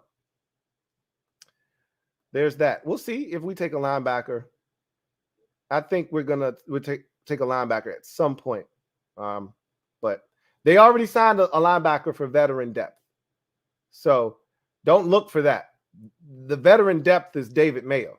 Okay. So unless another guy comes along that they really like, they're not signing David Mayo for, another linebacker for veteran depth.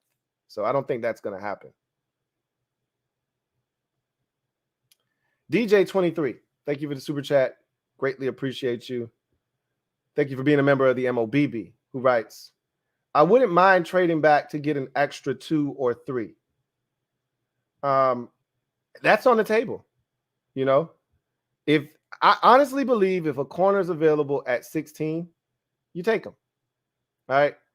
But if there isn't anything you absolutely love at 16 and you don't think there's great value there, yeah, trading back is definitely in the realm of possibility. I still, with how many quarterbacks that we're scheduled to see come off the board in the first 10 picks, you throw in 1 or 2 offensive linemen because that's just what happens in this league. Someone's going to take an offensive lineman. You throw in, at least 2 corners are going before 16 at a bare minimum, if not all 3 of them. You throw in at least 3 edge rushers, 3 may be a little high, maybe 2 for sure, 2 edge rushers. You throw in Jalen Carter, because despite him showing up 9 pounds heavier to his pro day and not being able to finish the workout, he's going to be drafted before 16, right? When you factor all of that in, I don't think any receivers will be taken before 16. So there's that. We know there won't be any safeties taken before 16. There probably won't be any tight ends, but I can't guarantee you that. Maybe a tight end is already gone before 16. Probably not, though. I think with 4 quarterbacks, 2 edge rushers, could be 3, but let's just go with 2 to be on the safe side. 2 corners, a defensive lineman, and I don't think Bijan Robinson is going to go before we pick at 16. That's 9 players. Am I forgetting anybody? Oh, offensive line. I said 2 offensive linemen. That's 11. So that's 11 players. I mean, again, this is not a great draft in terms of top tier talent. Most people are saying they only got 14 to 16 first round grades. So you could conceivably get to 16 and feel like this isn't good value here.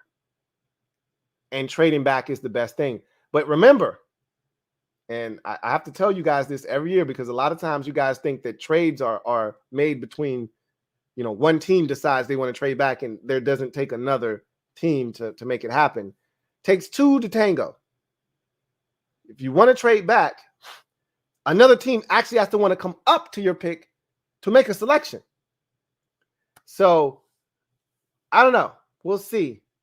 But absolutely trading back from 16 is definitely within the realm of possibility. For sure. Beverly Hills 902 HO. Thank you for the super chat. Greatly appreciate you. Thank you for being a member of the MOBB, who writes, Lou, what's good, man? What's going on, Fats? Says, we drafting an LB or what? I think so. Where? When? Don't know. Are we drafting one? I think so. I can't be certain, though, because I thought we were drafting one last year. And we didn't draft one at all last year. So I have no clue what they're going to do at linebacker. My guess is that they will draft one at some point. Probably day 3. More likely than that. But we'll see.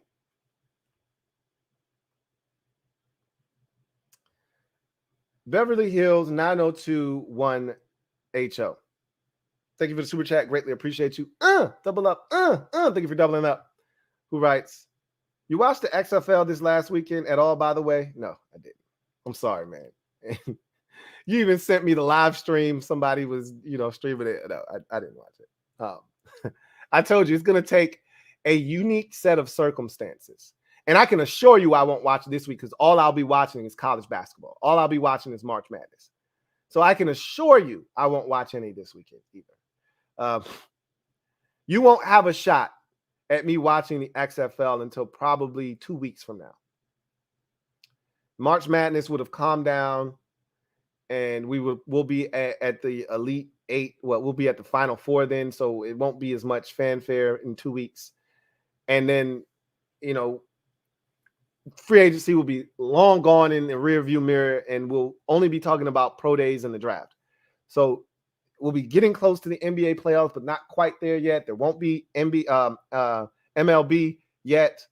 So that's the window, right? Once April hits, MLB starts, NBA playoffs about to get underway, you're going to lose traction. So it's that end of March window.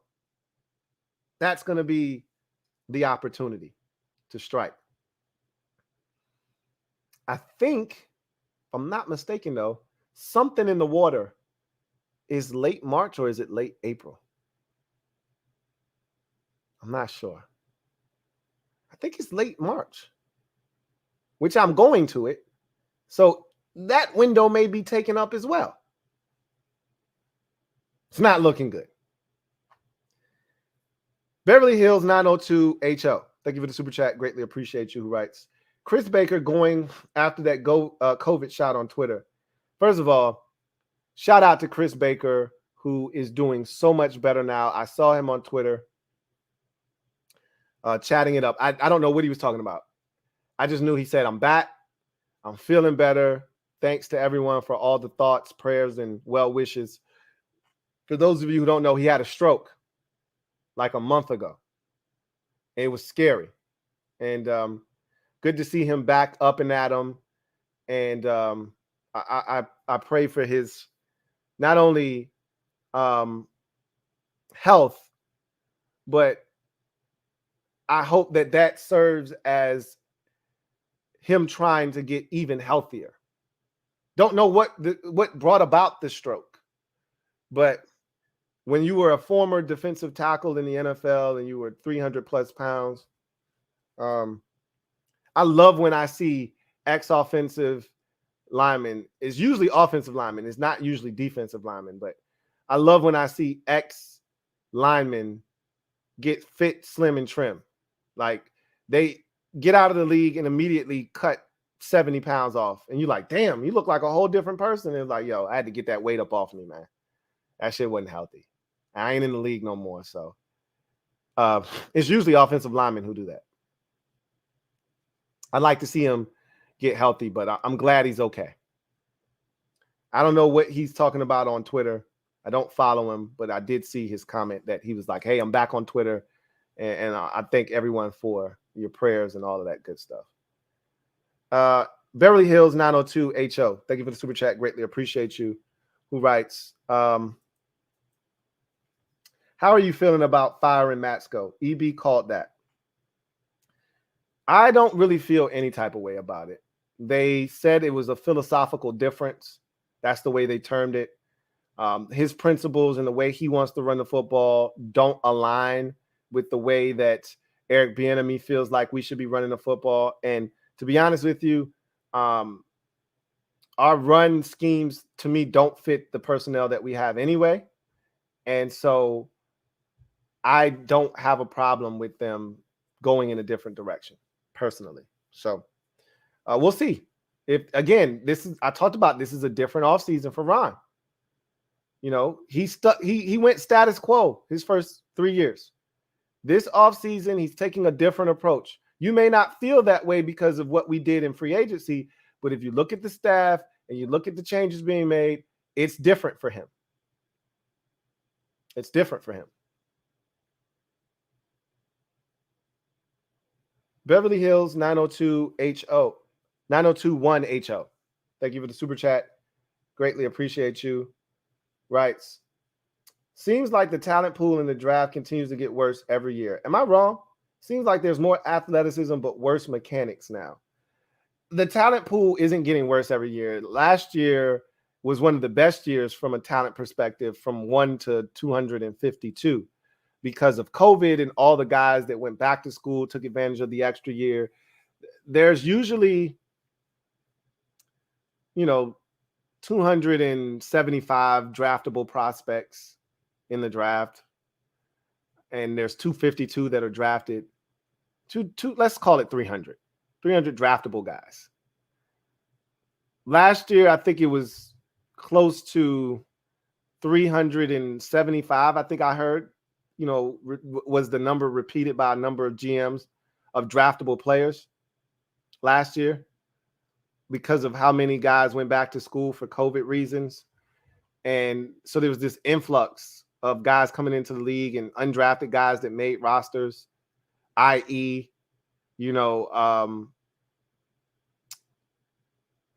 Amani Rodgers here in Washington. Obviously, the circumstances were beneficial for him with all the injuries we had at tight end in camp, but the talent was great last year. From a fundamental standpoint, I don't want to say it's getting worse. I just think in college football, the game has changed to where teams are trying to do whatever it takes to win. And it doesn't always align with the way they do things in the NFL, specifically on the offensive line in particular. A lot of the blocking schemes in college are funky. They work for what the college teams are doing offensively, but you'll see times where the tackle will, he doesn't even really block. He down blocks. And then I see times where the tackle will sift over to the opposite side of the line of scrimmage and pick, like, what are we doing? Like, that's craziness. Like they got these weird blocking schemes, and a lot of times corners they're playing, the secondaries are playing cover 4. So you don't really know what they're really capable of in man-to-man situations because you're not seeing it a ton.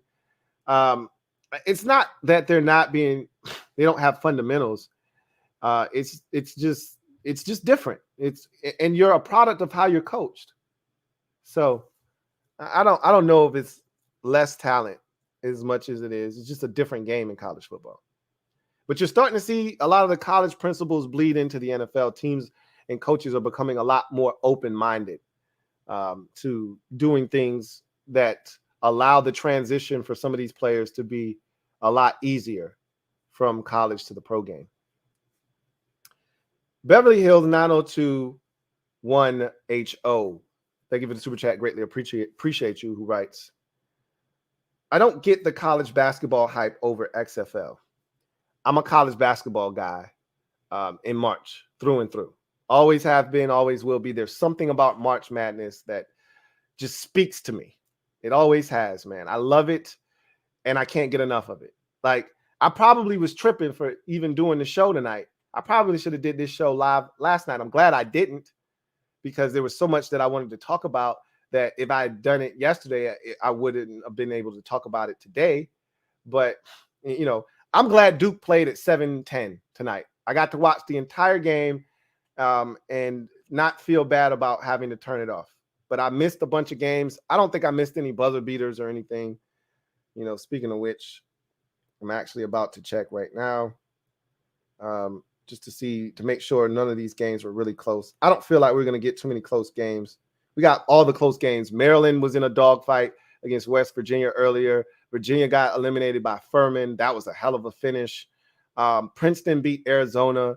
That was a good game. I could see where that was going because Arizona, they're a high-scoring team, and they let Princeton slow them down. Let's see. Yeah, all of these. Oh, well, Tennessee and Louisiana was a close game. That's who Duke plays next. I like our chances against them.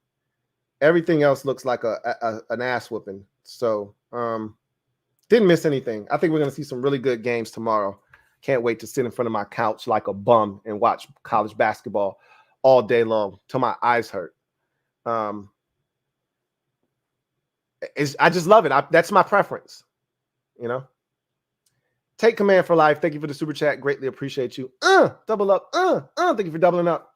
Who writes, as a UNC fan, I for once am interested in March Madness. Oh, I am for once uninterested in March Madness. Even if Duke stinks, I'm still going to watch. I may not be as dialed in, but I'm going to watch. Whether we're good or not, March Madness is a staple of the month of March for me. Whether my team is good, whether I think we got a legitimate shot at winning a chip, which I think we do this year, or we don't, I'm still going to watch. But it does take a little bit of the wind out of your sails when your team isn't in it. I will admit that. Take command for life. Thank you for the super chat. Greatly appreciate you, who writes. Still always love March Madness, though. You got to, man. It's hard not to. And not everybody appreciates it the same, and that's fine. To each its own. It's not everybody's cup of tea, but it's mine. It's mine for sure. Anyway, that is the final super chat. Thank you guys for joining me tonight. I really appreciate y'all. Appreciate you guys chopping it up with me. And, whether you were watching March Madness and watching me at the same time, or you came and checked me out after March Madness went off, or you just said to hell with March Madness and you came and kicked it with the kid, whatever the case may be, I appreciate you. Whether you're watching this on playback and you was just like, to hell with you, I'm going to watch March Madness, I'll catch this tomorrow, whatever the case may be, I appreciate each and every single one of you. I had a lot to say tonight, so I hope you digest it all. I'd love to hear from you. Leave a comment in the comment section when this posts. If you disagreed with something I said, if you agreed, whatever the case may be, I'd love to hear from you. I'm going to read all of your comments. I asked a question about what do you think is most important. I'm going to go through those comments and read them after this is done. And that may prompt me to do a video over the weekend, or it may be something that I talk about next week, you know. But I look forward to chopping it up with you guys regardless. And I thank you guys for joining me tonight again. Beverly Hills 9021HO. Thank you for the super chat. Greatly appreciate you. Right. So you're an NFL guy, a basketball guy, a baseball guy, not an XFL guy. But what do you think of 2005? I like it a lot. I don't love it, but I like it a lot. Take command for life. Thank you for the super chat. Greatly appreciate you, writes. Get your laughs in, Lou. We all remember last year. Touche. Touche. I was pissed off last year about losing to UNC in the tourney, and it brought joy to my heart to see them lose in the national championship, because I would not have been able to stomach a loss to them in the tournament and then them go on to then win a championship. I would have been beside myself. So the ultimate get back was you didn't win the chip, and then you came back this year and you were absolutely awful. Because, yeah, it sucked losing to you in the tourney. Don't get me wrong. But it is what it is. We're going to bounce back. That's what we do. We're Duke. We bounce back. Can't say the same for your program, however, clearly. So, going to have to do much better than recruiting guys like Leaky Black and Baycott if you want to compete with us, clearly. So, we'll see. But our head coach, master recruiter. So you got a lot of work to do. Good luck. You're going to need it. Beverly Hills 9021HO writes, best Madden in 05. ESPN 2K was 2K5 was lit. Great year. Very underrated series was the 2K football series. Very, very underrated. Very underrated. Beverly Hills 9021. I'm gonna give it to you one time. 9021 Ho. Thank you for the super chat. Greatly appreciate you, writes. I think the 05 was the Reggie Bush year at USC too.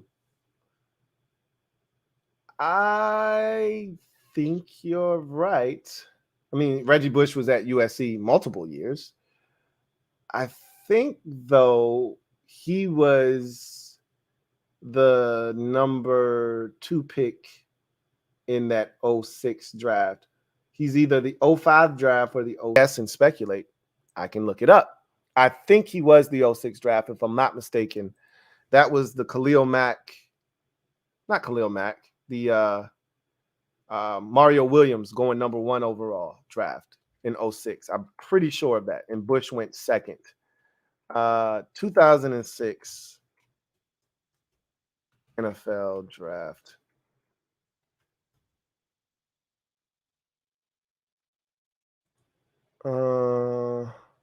Yep, 2006. So Bush was 2005. That was they were dominant, though. There was like a 3-year stretch there at SC with Leinart and Bush and Williams at receiver, and I want to say, I don't know. I think Steve Smith was there too. Like they were loaded, man.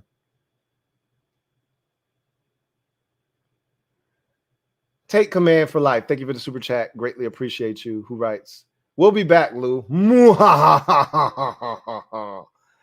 yeah, y'all not going away. And my buddy, he's a Duke fan, and we were talking. He's like, I don't know how to feel about Carolina sucking. I was like, I know how I feel. Hell yes. Hell yes. He was like, I actually like when they're good. Good for you. I like when you suck. I like to laugh at you.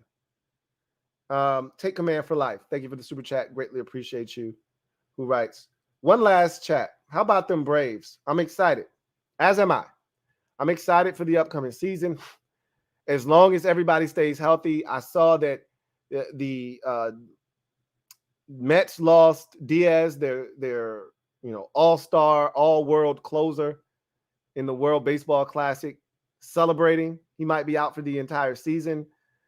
That's the last thing I need, Ronald getting hurt or anything stupid happening in the World Baseball Classic. But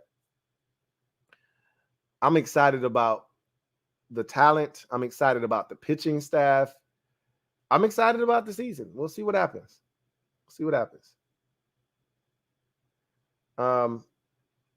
Anyway, that's going to do it for me, your man Louie T, here on the Command Post Live. Y'all know what it is. Post up. Take command. You guys enjoy the weekend. You know I am. Cold beverage, college basketball, all day long, all night long, all night long, all night. Oh, all night long, all night, all weekend long. Bart Scott. Can't wait. In the meantime, you guys keep your ears to the street, eyes open, whether it's the sale of the team, which could be imminent. It feels imminent. Or it's maybe signing a Jerick McKinnon, re-signing Cam Sims, or maybe something else. Keep your eyes peeled. And we'll see what happens. Anything major happens, I'll be back like cook crack. If not, I may do a podcast tomorrow. I may not. We'll see. Anyway, enjoy the rest of your evening. And if you don't see me tomorrow, enjoy the rest of your weekend. And I will see you on the other side for sure. Have a good one. God bless. And good night.